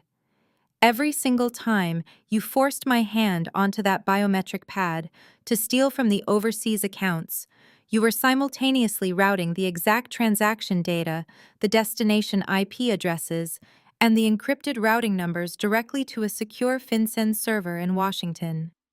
You were not stealing my money, Richard. You were actively building your own federal indictment, one agonizing wire transfer at a time. Vance, the high-priced attorney, slowly backed away, desperately trying to distance himself from his suddenly radioactive clients. He realized with sickening clarity that he had just threatened to sue the federal government for rescuing their own star witness. The tactical commander stepped smoothly into Vance's path, blocking his retreat, ensuring the lawyer would answer for his role in the conspiracy. Henry adjusted the lapels of his wrinkled suit jacket, brushing a speck of invisible dust from his sleeve. He surveyed the total magnificent destruction of the people who had tortured him for years. He looked at Richard in federal chains, Jamal weeping uncontrollably, and Patricia hyperventilating on the dirty concrete floor. Finally, Henry turned his sharp, lucid eyes toward me. I stood perfectly still, offering a small, respectful nod to the man who had endured a living nightmare just to help me spring the ultimate trap. Henry locked eyes with Patricia one last time, delivering the final, crushing blow to her shattered ego. I told you idiots 15 years ago never to underestimate my girl. She is the only one who inherited my brains. The silence that followed Henry's declaration was profound, broken only by the rhythmic flashing of the tactical lights. I stepped forward, my heels clicking sharply against the concrete, and positioned myself directly in front of the two men still pinned to the hood of the SUV. They were no longer the arrogant titans of industry who had tormented me. They were terrified criminals waiting for their sentence. I did not raise my voice. I did not need to. The absolute precision of my words was weapon enough. Let us begin with you, Richard. I stated, my tone clinically detached. You believed your shell companies in the Cayman Islands were impenetrable. You utilized a network of phantom contractors to funnel capital away from the Blackwell Foundation, invoicing for massive structural developments that never existed. We have satellite imagery and federal ground surveillance confirming that the 3 luxury high-rises you supposedly built in Miami are nothing more than vacant, weed-choked lots. You authorized payouts totaling $47 million for concrete and steel that was never poured. Richard's jaw clenched, his eyes darting frantically toward Vance, but the attorney remained perfectly still, trapped behind the tactical commander. You set up a web of limited liability companies in Delaware and Wyoming to act as intermediaries, I detailed relentlessly. You funneled the foundation charitable grants intended for low-income housing directly into those entities. Then you drafted fraudulent consulting agreements, paying yourselves exorbitant management fees out of the charitable trust. It was an elementary embezzlement scheme, Richard. You stole money meant for vulnerable communities and used it to purchase the very private jet you were just attempting to flee in. We have the flight logs, the purchasing agreements, and the emails where you explicitly instructed your accountant to miscategorize the jet. I paused, letting the crushing weight of the evidence settle over him. Every single wire transfer was routed through servers that my team has been monitoring in real time, I continued. We did not just track the money, we watched you move it. We have the timestamps, the IP addresses, and the exact offshore accounts. I turned my attention to Jamal. He flinched violently as my gaze locked onto him. And then there is the laundering operation, I said, my voice hardening. You could not simply deposit $47 million of stolen foundation money without triggering a suspicious activity report. You needed a clean, established network to wash the cash, so you used your fraternity. Jamal's face drained of its remaining color. He shook his head frantically, but his mouth remained glued shut. You leveraged the alumni investment network, I explained. You approached brothers who trusted you, men who considered you family, and you convinced them to invest their hard-earned capital into your phantom development portfolios. You co-mingled their legitimate funds with Richard's stolen foundation money, washing the illicit cash through their legitimate construction firms. You turned your own community into unwitting accomplices in a massive federal fraud scheme. Jamal began to hyperventilate again, his chest heaving against the cold metal of the car hood. You brought your fraternity brothers to this very gala, feeding them expensive champagne and lying to their faces, I stated, my voice echoing off the concrete walls. You promised them guaranteed returns on urban revitalization projects. Instead, you used their investments as a slush fund to cover Richard mounting debts and to float your own lavish lifestyle. We audited the operational accounts. We saw the withdrawals you made to pay off your luxury car leases, the designer wardrobes for Brittany, the exclusive country club memberships. I leaned in slightly, ensuring he heard every word clearly over the wailing sirens. Do you understand what that means for you, Jamal? I asked. You did not just commit wire fraud. You violated the Racketeer Influenced and Corrupt Organizations Act. You exploited minority-owned businesses to launder stolen assets. The Department of Justice views that as a severe aggravating factor. The judges in this district do not look kindly upon men who cannibalize their own communities to fund their luxury lifestyles. You are facing maximum statutory penalties. Sterling Vance remained pinned behind the tactical commander, his face a mask of rapidly calculating panic. As a defense attorney, he recognized the sheer volume of evidence I was outlining. He knew that when the federal government possessed offshore routing numbers, cooperating informants, and cooperating witnesses from within the laundering network, the conviction rate was absolute. Vance slowly lowered his hands, backing away from the scene. He was no longer trying to save his clients. He was mentally preparing to sever his firm ties to the Blackwell name to avoid being dragged down with them. Patricia watched from the floor, her makeup smeared, her posture broken. The reality that her husband and son-in-law had not only stolen her father's fortune, but had done so with staggering incompetence, was destroying her. Beside her, Brittany stood paralyzed.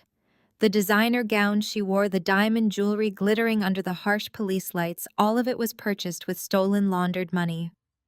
Brittany realized in a horrifying instant that the federal government was going to seize every asset she possessed, leaving her completely destitute.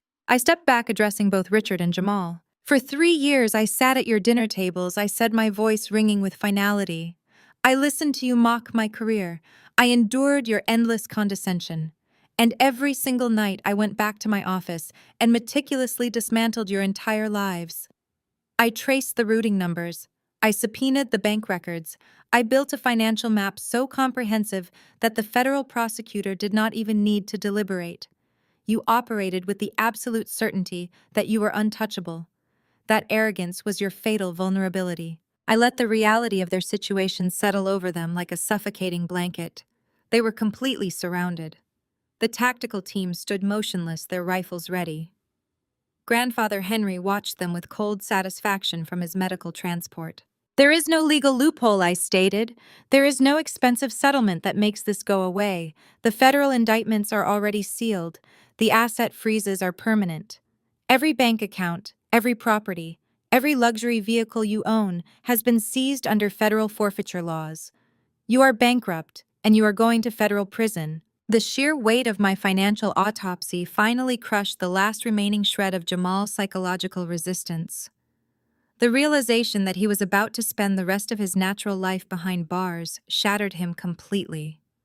Jamal violently twisted his body against the hood of the SUV, fighting the grip of the tactical agents holding him down. He turned his head, sweating and terrified of federal prison, his eyes wild and desperate. He unleashed a guttural, terrifying scream. I will testify. I have the hard drives. Richard forced me to do it. I want a plea deal. The echoing shriek of Jamal begging for a plea deal hung in the damp, freezing air of the parking garage. The sheer cowardice of his sudden surrender acted as a lit match dropped directly into a powder keg. Richard completely lost his mind. The polished, aristocratic veneer of the wealthy, untouchable patriarch dissolved instantly, replaced by the feral, unhinged panic of a cornered animal. The heavy veins in his thick neck bulged dangerously against his starched white collar as he thrashed violently against the hood of the seized SUV. He ignored the sharp pain of the federal handcuffs biting deep into his wrists, twisting his body to glare at his son-in-law. You sniveling, pathetic little coward! Richard bellowed, his face turning a mottled, terrifying shade of purple. You think you can turn on me? You think you have leverage? You think the Department of Justice wants a low-level bagman who could not even balance a basic spreadsheet without my direct supervision. I built this entire empire.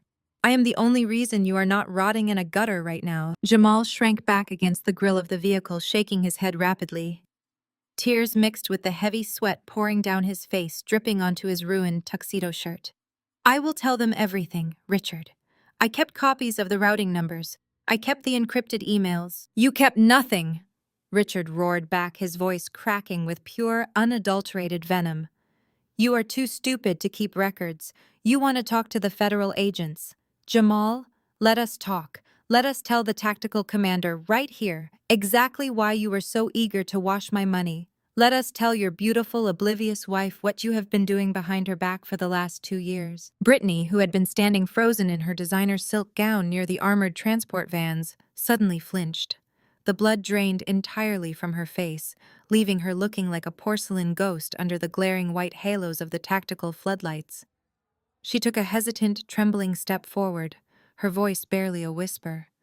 What is he talking about? Jamal, Brittany asked, her breath hitching. Jamal squeezed his eyes shut, turning his head away from her, pressing his cheek against the cold metal of the SUV. Shut up, Richard. Do not do this. Please. Oh, I am absolutely doing it! Richard spat a vicious, ugly sneer, twisting his features. You think I forced him into this conspiracy, Brittany? Your perfect husband came crawling to my office, begging on his knees. He owed $300,000 to an illegal sports betting syndicate operating out of South Boston. They were going to break both of his legs and take your luxury townhouse to settle the debt. I brought him into the foundation to save his miserable life. But he was too greedy. He could not stop gambling. So he found another way to pay his violent bookies. Richard twisted his head, locking his predatory gaze directly on his stepdaughter. Go home and check your hidden floor safe, Brittany. Check the appraisal certificates on that massive diamond tennis bracelet you wear to the country club. Check the vintage earrings your grandmother left you in her estate will. Brittany shook her head in slow, jerky movements. Her hands flew to her throat. No, they are locked in the vault. No one has the combination but me. They are gone! Richard screamed with malicious, unrestrained triumph. He stole them right out from under your nose.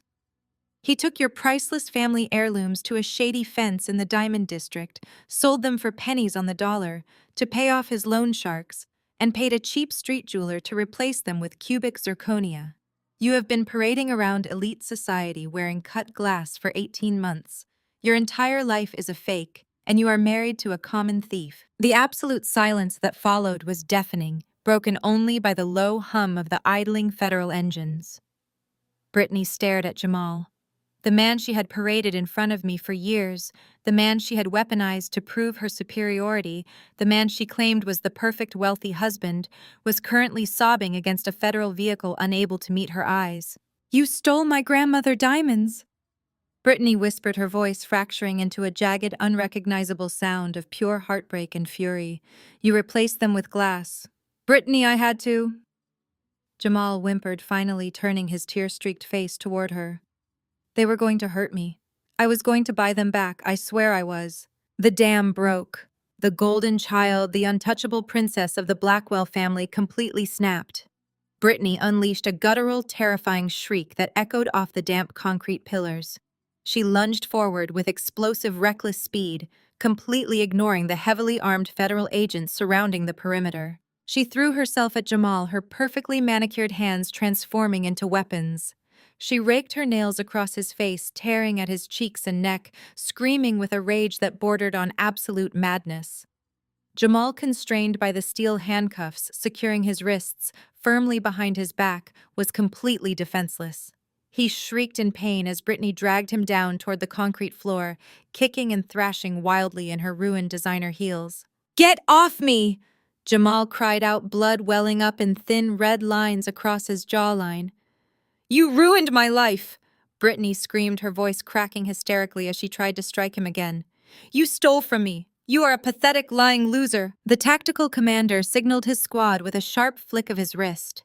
2 heavily armored federal agents stepped in effortlessly. They grabbed Brittany by the arms of her gown and hoisted her backward, dragging her away from her bleeding husband.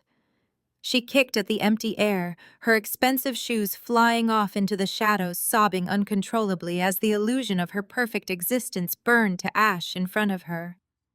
The grand, impenetrable alliance of the Blackwell family was entirely shattered. They were eating each other alive. I watched the pathetic display with cold, clinical detachment. I did not feel a single ounce of pity. Patricia watched the total destruction of her legacy from the floor. Her husband was going to federal prison for decades. Her son-in-law was a desperate thief begging for a plea deal. Her daughter was destitute and publicly humiliated. Her father, the man she thought she had chemically imprisoned, was sitting upright in his medical chair under the tactical lights, staring at her with victorious, unapologetic contempt. She had absolutely no one left. There was no slick lawyer to save her. There was no bribe she could offer the government. The federal net had closed tight, and there was no escape. Patricia slowly turned her head and looked up at me. The arrogant, untouchable matriarch who had spent my entire life grinding my self-worth into the dirt was completely broken. Her flawless makeup ran in dark, messy streaks down her pale cheeks. Her carefully styled hair clung to her forehead in damp, sweaty strands. She realized in that terrible, crushing moment that the daughter she had designated as the family scapegoat, the child she had systematically discarded and attempted to destroy, was the only person standing between her and a concrete cell. Patricia scrambled forward on her hands and knees. The rough cement scraped against her bare skin, tearing her stockings, but she did not care. She crawled directly to my feet, stopping mere inches from my shoes. She reached up with trembling hands and began to frantically strip the massive, flawless diamond rings from her fingers. The thick platinum bands scraped painfully against her knuckles, but she pulled with desperate, manic energy until they came free. "Cassidy, please!" Patricia sobbed, holding the glittering stones up to me like a desperate offering to a merciless god. "Please, you have to stop this. You have the power to stop this right now. I am your mother. I gave you life. You cannot let them put me in a cage." She pressed the rings toward my shoes, her chest heaving, her dignity entirely gone. "Take it," Patricia pleaded, her voice a pathetic, high-pitched whine that echoed in the vast garage. "Take it all. I will sign over the accounts. I will give you the estate. Just call them off.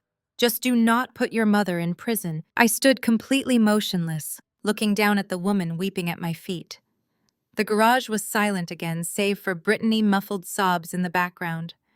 I slowly lowered my gaze to the massive diamonds resting in Patricia trembling, outstretched palms. They caught the harsh white glare of the tactical floodlights, flashing with a brilliant, blinding fire. I did not reach for them. I did not move a single muscle. I simply stared at the stones with absolute disgust. "Those are blood diamonds, Patricia," I said, my voice dropping to a deadly quiet register that cut cleanly through the damp air. "You bought them by cashing out the life insurance policy Dad took out on me when you convinced the world I was suicidal." I stepped back the toe of my black pump, missing the glittering stones by a fraction of an inch. I looked down at the woman who had birthed me, feeling a profound, echoing emptiness where a daughter's love should have resided. "You forged medical records," I said, my voice deadened to all emotion, slicing through the damp, echoing air of the parking garage. "You paid a corrupt private psychiatrist to declare me a severe danger to myself. You used my forced involuntary psychiatric hold as justification to bypass standard protocols and cash out a $2 million life insurance policy you took out in my name. And then the very week I was locked in a sterile room crying for my mother, you walked into a Cartier boutique and bought those exact rings to celebrate my institutionalization." Patricia choked on a violent sob, her hands shaking so severely the heavy diamonds rattled against the cold concrete. "I was trying to protect the family image. You were acting erratic. I had to secure our assets before you ruined us." "You committed insurance fraud to fund your jewelry collection," I corrected flatly. I raised a single finger, signaling a nearby tactical agent. The federal agent stepped forward, his heavy combat boots crunching on the pavement. He snapped on a pair of blue nitrile gloves and callously dropped Patricia's multi-million-dollar rings into a plastic federal evidence bag. The sharp zip of the plastic seal echoed loudly, finalizing the seizure. Patricia watched her prized possessions disappear, letting out a wounded, animalistic whimper. She scrambled forward, reaching out to grab the agent's ankle in a desperate bid to stop him. I stepped between them, blocking her path, and dropped a thick manila folder directly onto her lap. "We are finished discussing the diamonds." I stated, my tone clinically detached. "Open the folder." Patricia stared at the heavy envelope as if it contained a live explosive. Her manicured fingers, now stripped of their brilliant stones, fumbled helplessly with the metal clasp. She pulled out a crisp, notarized legal document bearing the official raised seal of the state Supreme Court. Her tear-streaked face contorted in absolute confusion as her eyes scanned the bold, capitalized heading, "Notice of Immediate Eviction." Patricia read aloud, her voice trembling, struggling to process the words. She looked up, her confusion rapidly morphing back into the familiar, arrogant indignation that had defined her entire existence. The sheer shock of the document temporarily overrode her terror of the federal agents surrounding her. "What is this? You cannot evict me from the Blackwell estate. I built that house. My name is on the structural deed. It belongs to me." She scrambled up to her knees, waving the paper in the air, suddenly emboldened by what she perceived as a massive legal error on my part. She pointed an accusatory finger at my chest. "You have finally overplayed your hand, Cassidy. You might have federal badges backing you up on the offshore accounts, but this is a state property matter. I oversaw the architectural plans. I am the sole registered owner of the physical mansion. You own the bricks, Patricia." A dry, raspy voice echoed across the garage. Everyone turned. Grandfather Henry leaned forward in his medical transport chair, his dark eyes gleaming with a ruthless, predatory satisfaction. The tactical medics had stepped back, giving the patriarch a clear line of sight to his ruined daughter. "You own the bricks," Henry repeated, his voice gaining the booming, authoritative resonance that used to command corporate boardrooms across the globe. "But you do not own the dirt." Patricia froze.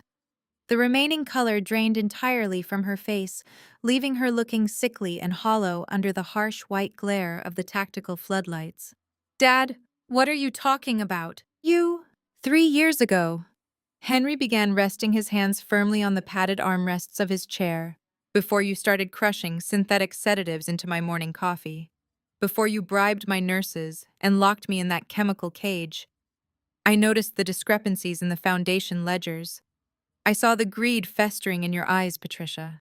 I watched you and Richard circling my assets like vultures waiting for a corpse to cool."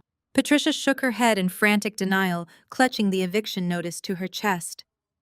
"No, Dad, I loved you. I was taking care of you. You were sick. You were preparing to bury me alive." Henry shot back, his tone dropping to absolute zero. "I knew exactly what you were becoming. I knew that once you seized control of the operational accounts, the family estate would be your ultimate prize. So I took a quiet, highly confidential trip to the county registrar's office. You see, when I permitted you to build that grotesque, ostentatious mansion on the South Acreage 30 years ago, I never actually subdivided the property. The Blackwell estate sits entirely on land owned exclusively by my private holding company." Henry pointed a trembling but furious finger directly at Patricia. "And 3 years ago, while my mind was still razor-sharp, I legally dissolved that holding company and transferred the master land deed." Patricia's lips parted, but no sound came out. The paperwork in her hands suddenly felt incredibly heavy. She turned her horrified gaze slowly toward me. "I transferred it entirely into Cassidy's name." Henry finished, a cruel, triumphant smile spreading across his weathered face. "I gave it to the only person in this pathetic excuse for a family who possessed an ounce of integrity. Under state real estate law, any permanent structure built upon leased land defaults entirely to the landowner upon termination of the lease. Your lease was formally terminated the moment I signed that deed." The silence in the garage was absolute, suffocating. The sheer scale of the strategic dismantling was too massive for Patricia's fragile, narcissistic mind to process. She looked down at the eviction notice in her trembling hands. It was not a threat. It was a flawless, legally binding execution order. I owned the ground beneath her feet. I owned the long, winding driveway she parked her luxury cars on. I owned the deep concrete foundations of the mansion she had spent millions decorating. Everything she had stolen, everything she had built had been constructed on my property. No! Patricia gasped, the paper slipping from her fingers to land in a dark puddle of oil and water on the garage floor. No, you cannot do this. Where will I go? The federal government is seizing our bank accounts. Richard is going to prison. My jewelry is gone. I do not have a single cent to my name. You cannot throw me out into the street. She looked wildly around the perimeter for any source of salvation. She looked toward Sterling Vance, but the cowardly defense attorney had already retreated behind the armored transport vans, aggressively ignoring her pleas to save his own skin. She looked at Brittany, who was currently weeping against a concrete pillar, entirely consumed by her own destroyed marriage and impending bankruptcy. Finally, Patricia looked back at me, tears of genuine paralyzing terror streaming down her ruined face. "Cassidy, please," she begged, her voice breaking into a pathetic, high-pitched whine. "It is my home. It is all I have left. You cannot do this to your own mother." I stood perfectly still, letting her desperate pleas wash over me, without leaving a single trace of empathy. I thought about the cold walls of the psychiatric ward. I thought about the nights I spent wondering why my own mother hated me enough to fake my suicide for a payout. I thought about the 15 years of relentless psychological warfare I had endured to reach this exact moment. I looked down at the woman who had broken me, realizing with absolute clarity that she no longer held any power. She was just a trespassing stranger on my land. Cassidy smiles coldly. "You have exactly 2 hours to pack a single suitcase. Then my tactical team will escort you off my property." Patricia stared at the eviction notice as if the paper itself were draining the oxygen from her lungs. Her mouth worked soundlessly, trying to form a defense, a threat, a lie, but her mind had completely short-circuited. She was effectively homeless, kneeling on the cold concrete of a garage that belonged to the daughter she had spent decades trying to destroy. Before she could muster the breath to argue the 2-hour deadline, a deafening cacophony of screeching tires and blaring horns echoed down the concrete access ramp. The heavy steel security gate of the parking structure had been locked down by the tactical unit, but through the grated barrier, a chaotic sea of blinding white strobe lights and heavy broadcast floodlights violently pierced the gloom. They were not police vehicles. They were media vans. Half a dozen satellite trucks from local affiliates, national news networks, and premier financial crime syndicates practically crashed into the barricades. The tactical commander had deliberately ordered the perimeter opened just enough to grant them a clear, unobstructed line of sight. I had ensured that the anonymous tip sent to the press an hour ago contained enough highly classified financial documents to guarantee every major news anchor in the tri-state area would be fighting for a front-row seat to the Blackwell family destruction. Camera crews swarmed the yellow police tape, hoisting heavy lenses onto their shoulders. Reporters shoved microphones eagerly through the gaps in the barricade, shouting a barrage of relentless, overlapping questions. "Richard, is it true you embezzled $47 million from a low-income housing charity? Jamal, care to comment on defrauding your own fraternity brothers to pay off illegal gambling debts?" Sterling Vance took one look at the ravenous media mob, threw his expensive Italian briefcase over his face to block the flashbulbs, and sprinted toward the emergency stairwell, abandoning his clients entirely to save his own remaining shred of public reputation. "Bring them out." The tactical commander ordered, his voice cutting through the noise. 2 massive federal agents grabbed Richard by the biceps and hauled him upright. The polished, aristocratic titan of Boston real estate was gone. Richard's suit jacket was torn, his silk tie hung askew, and his face was bloated and slick with terrified sweat. As the agents dragged him toward the exit, the camera lights hit him like a physical blow. He squeezed his eyes shut, turning his head away, but there was nowhere to hide. Millions of viewers were currently watching the great Richard Blackwell being frog-marched in heavy steel handcuffs, completely stripped of his power and prestige. Jamal followed seconds later, and his perp walk was entirely devoid of dignity. He was openly weeping, his knees buckling with every step. The agents practically had to carry him. The harsh glare of the media floodlights illuminated the angry, bleeding scratches Brittany had just clawed into his face. Reporters screamed questions at him about the fake cubic zirconia diamonds, the loan sharks, and the money laundering. Jamal just kept sobbing, his chin resting on his chest, a broken, pathetic shell of a man heading toward a concrete cell. Patricia watched her husband and son-in-law being paraded in front of the flashing cameras, her entire social standing disintegrating on live television. She scrambled backward, trying to hide behind the armored medical transport, carrying grandfather Henry, desperate to avoid the lenses. A senior federal agent stepped directly into her path. He did not look angry. He looked entirely bored, which somehow made it worse. Patricia Blackwell, he stated, his deep voice carrying easily over the chaos of the press. You are under arrest for the unlawful detainment and severe medical abuse of a vulnerable adult conspiracy to commit wire fraud and accessory to federal money laundering. Patricia's eyes went wide. No, she gasped, holding up her hands as if she could physically push the words away. No, you cannot arrest me.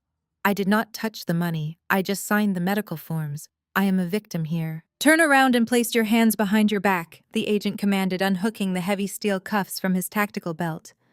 I will not, Patricia shrieked, her voice reaching a hysterical, glass-shattering pitch. I am a prominent member of this community. You cannot parade me out there like a common criminal. I know the governor. I will have your badge. The agent did not hesitate. He grabbed her wrist, spun her around with practiced, effortless efficiency, and slammed the handcuffs shut. The sharp metallic click echoed like a gunshot. Patricia completely lost her mind. She began kicking wildly, her designer heels flying off her feet. She thrashed against the agent grip, screaming a stream of vile, incoherent curses, her carefully maintained facade of high society elegance entirely gone. Two more agents had to step in, grabbing her by the arms and physically lifting her off the ground. She was dragged toward the exit, kicking her bare feet in the air, screaming her innocence to the flashing cameras. The reporters eagerly documented every humiliating second of her breakdown. The society matriarch was reduced to a raving, handcuffed spectacle broadcast live into the living rooms of every country club member she had ever looked down upon. As the armored transport van's doors slammed shut, sealing Patricia, Richard, and Jamal inside their new federal reality, the flashing red and blue lights slowly pulled away into the night.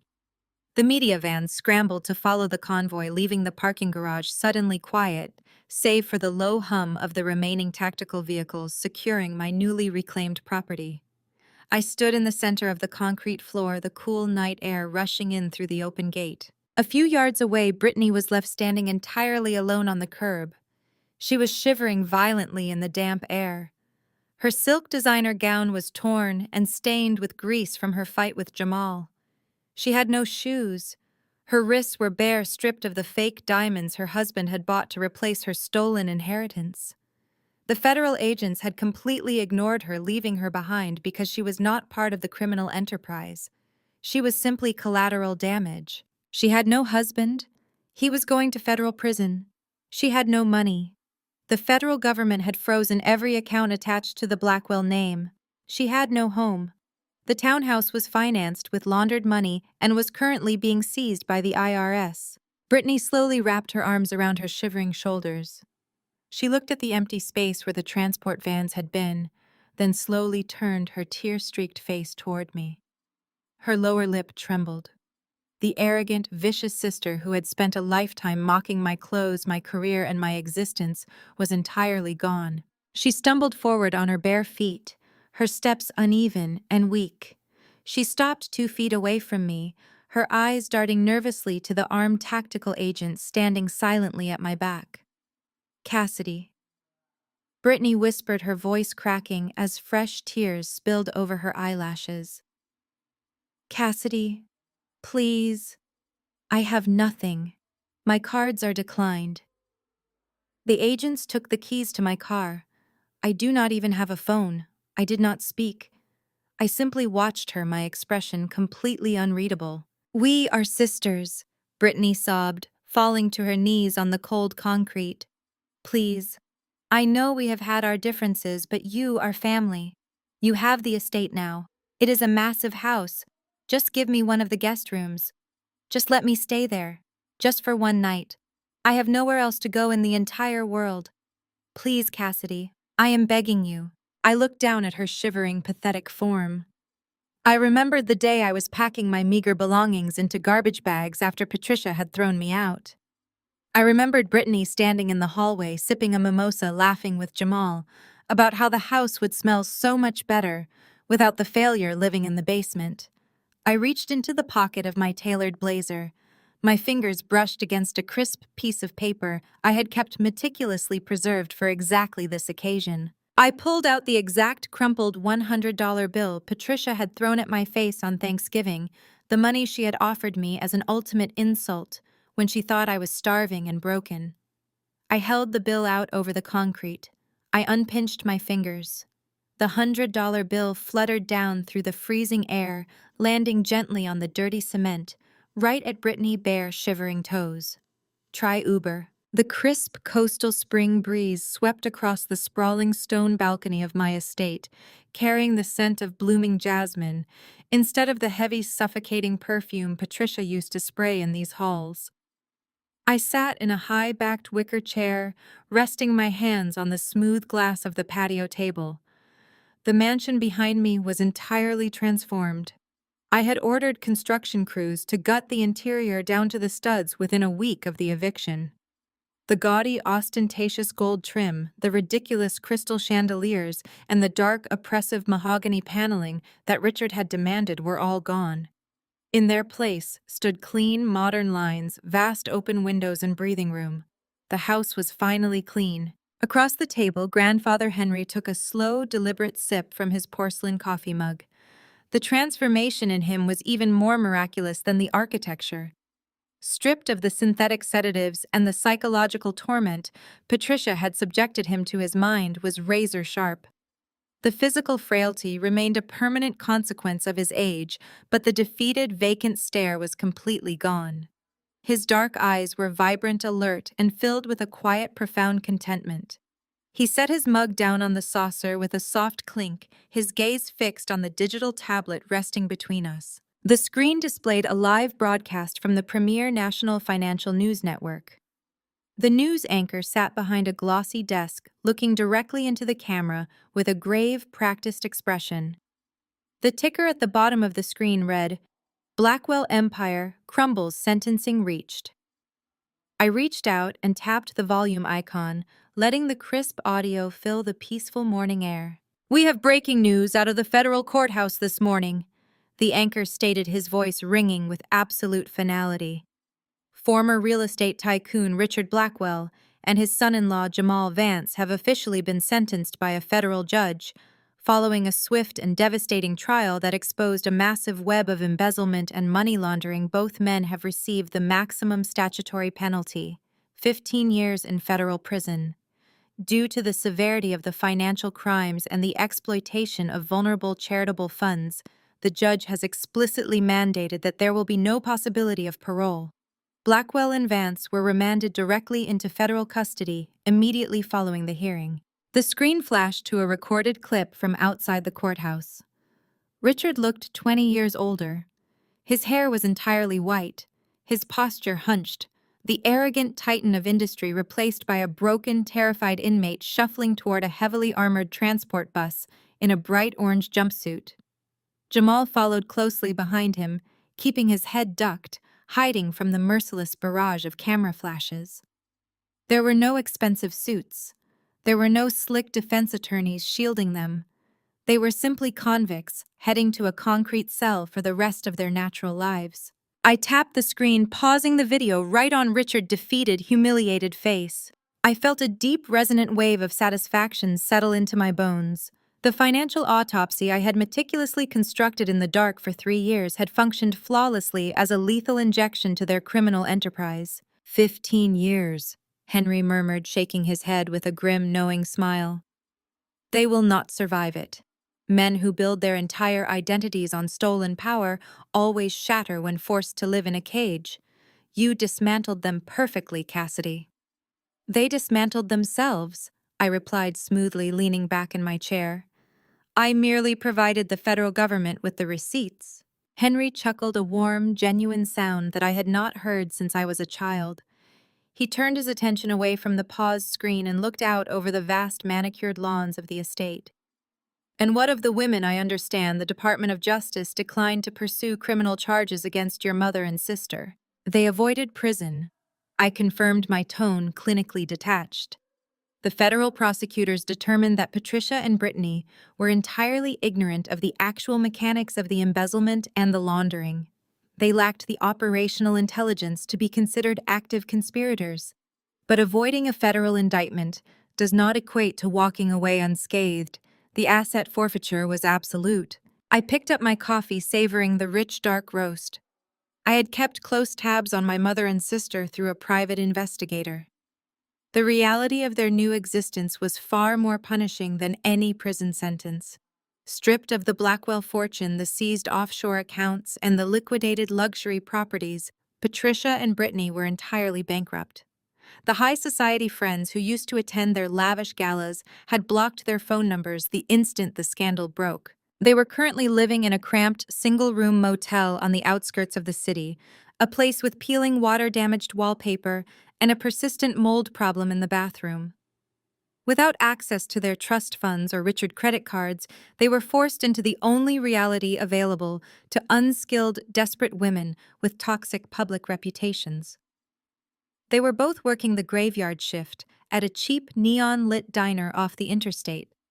Patricia, the woman who used to fire maids for using the wrong brand of silver polish, was now scrubbing greasy countertops and serving burnt coffee to weary truck drivers for minimum wage. Brittany was wiping down sticky vinyl booths, returning to her moldy motel room every morning, smelling of stale fry oil and cheap bleach. They had lost their wealth, their status, their home, and their dignity. They were exactly where they belonged. Henry reached across the glass table and gently placed his weathered hand over mine. The gesture was simple, but it carried the weight of a profound, unspoken apology for the years he had been unable to protect me. "I want to propose a toast," Henry said, his voice thick with emotion.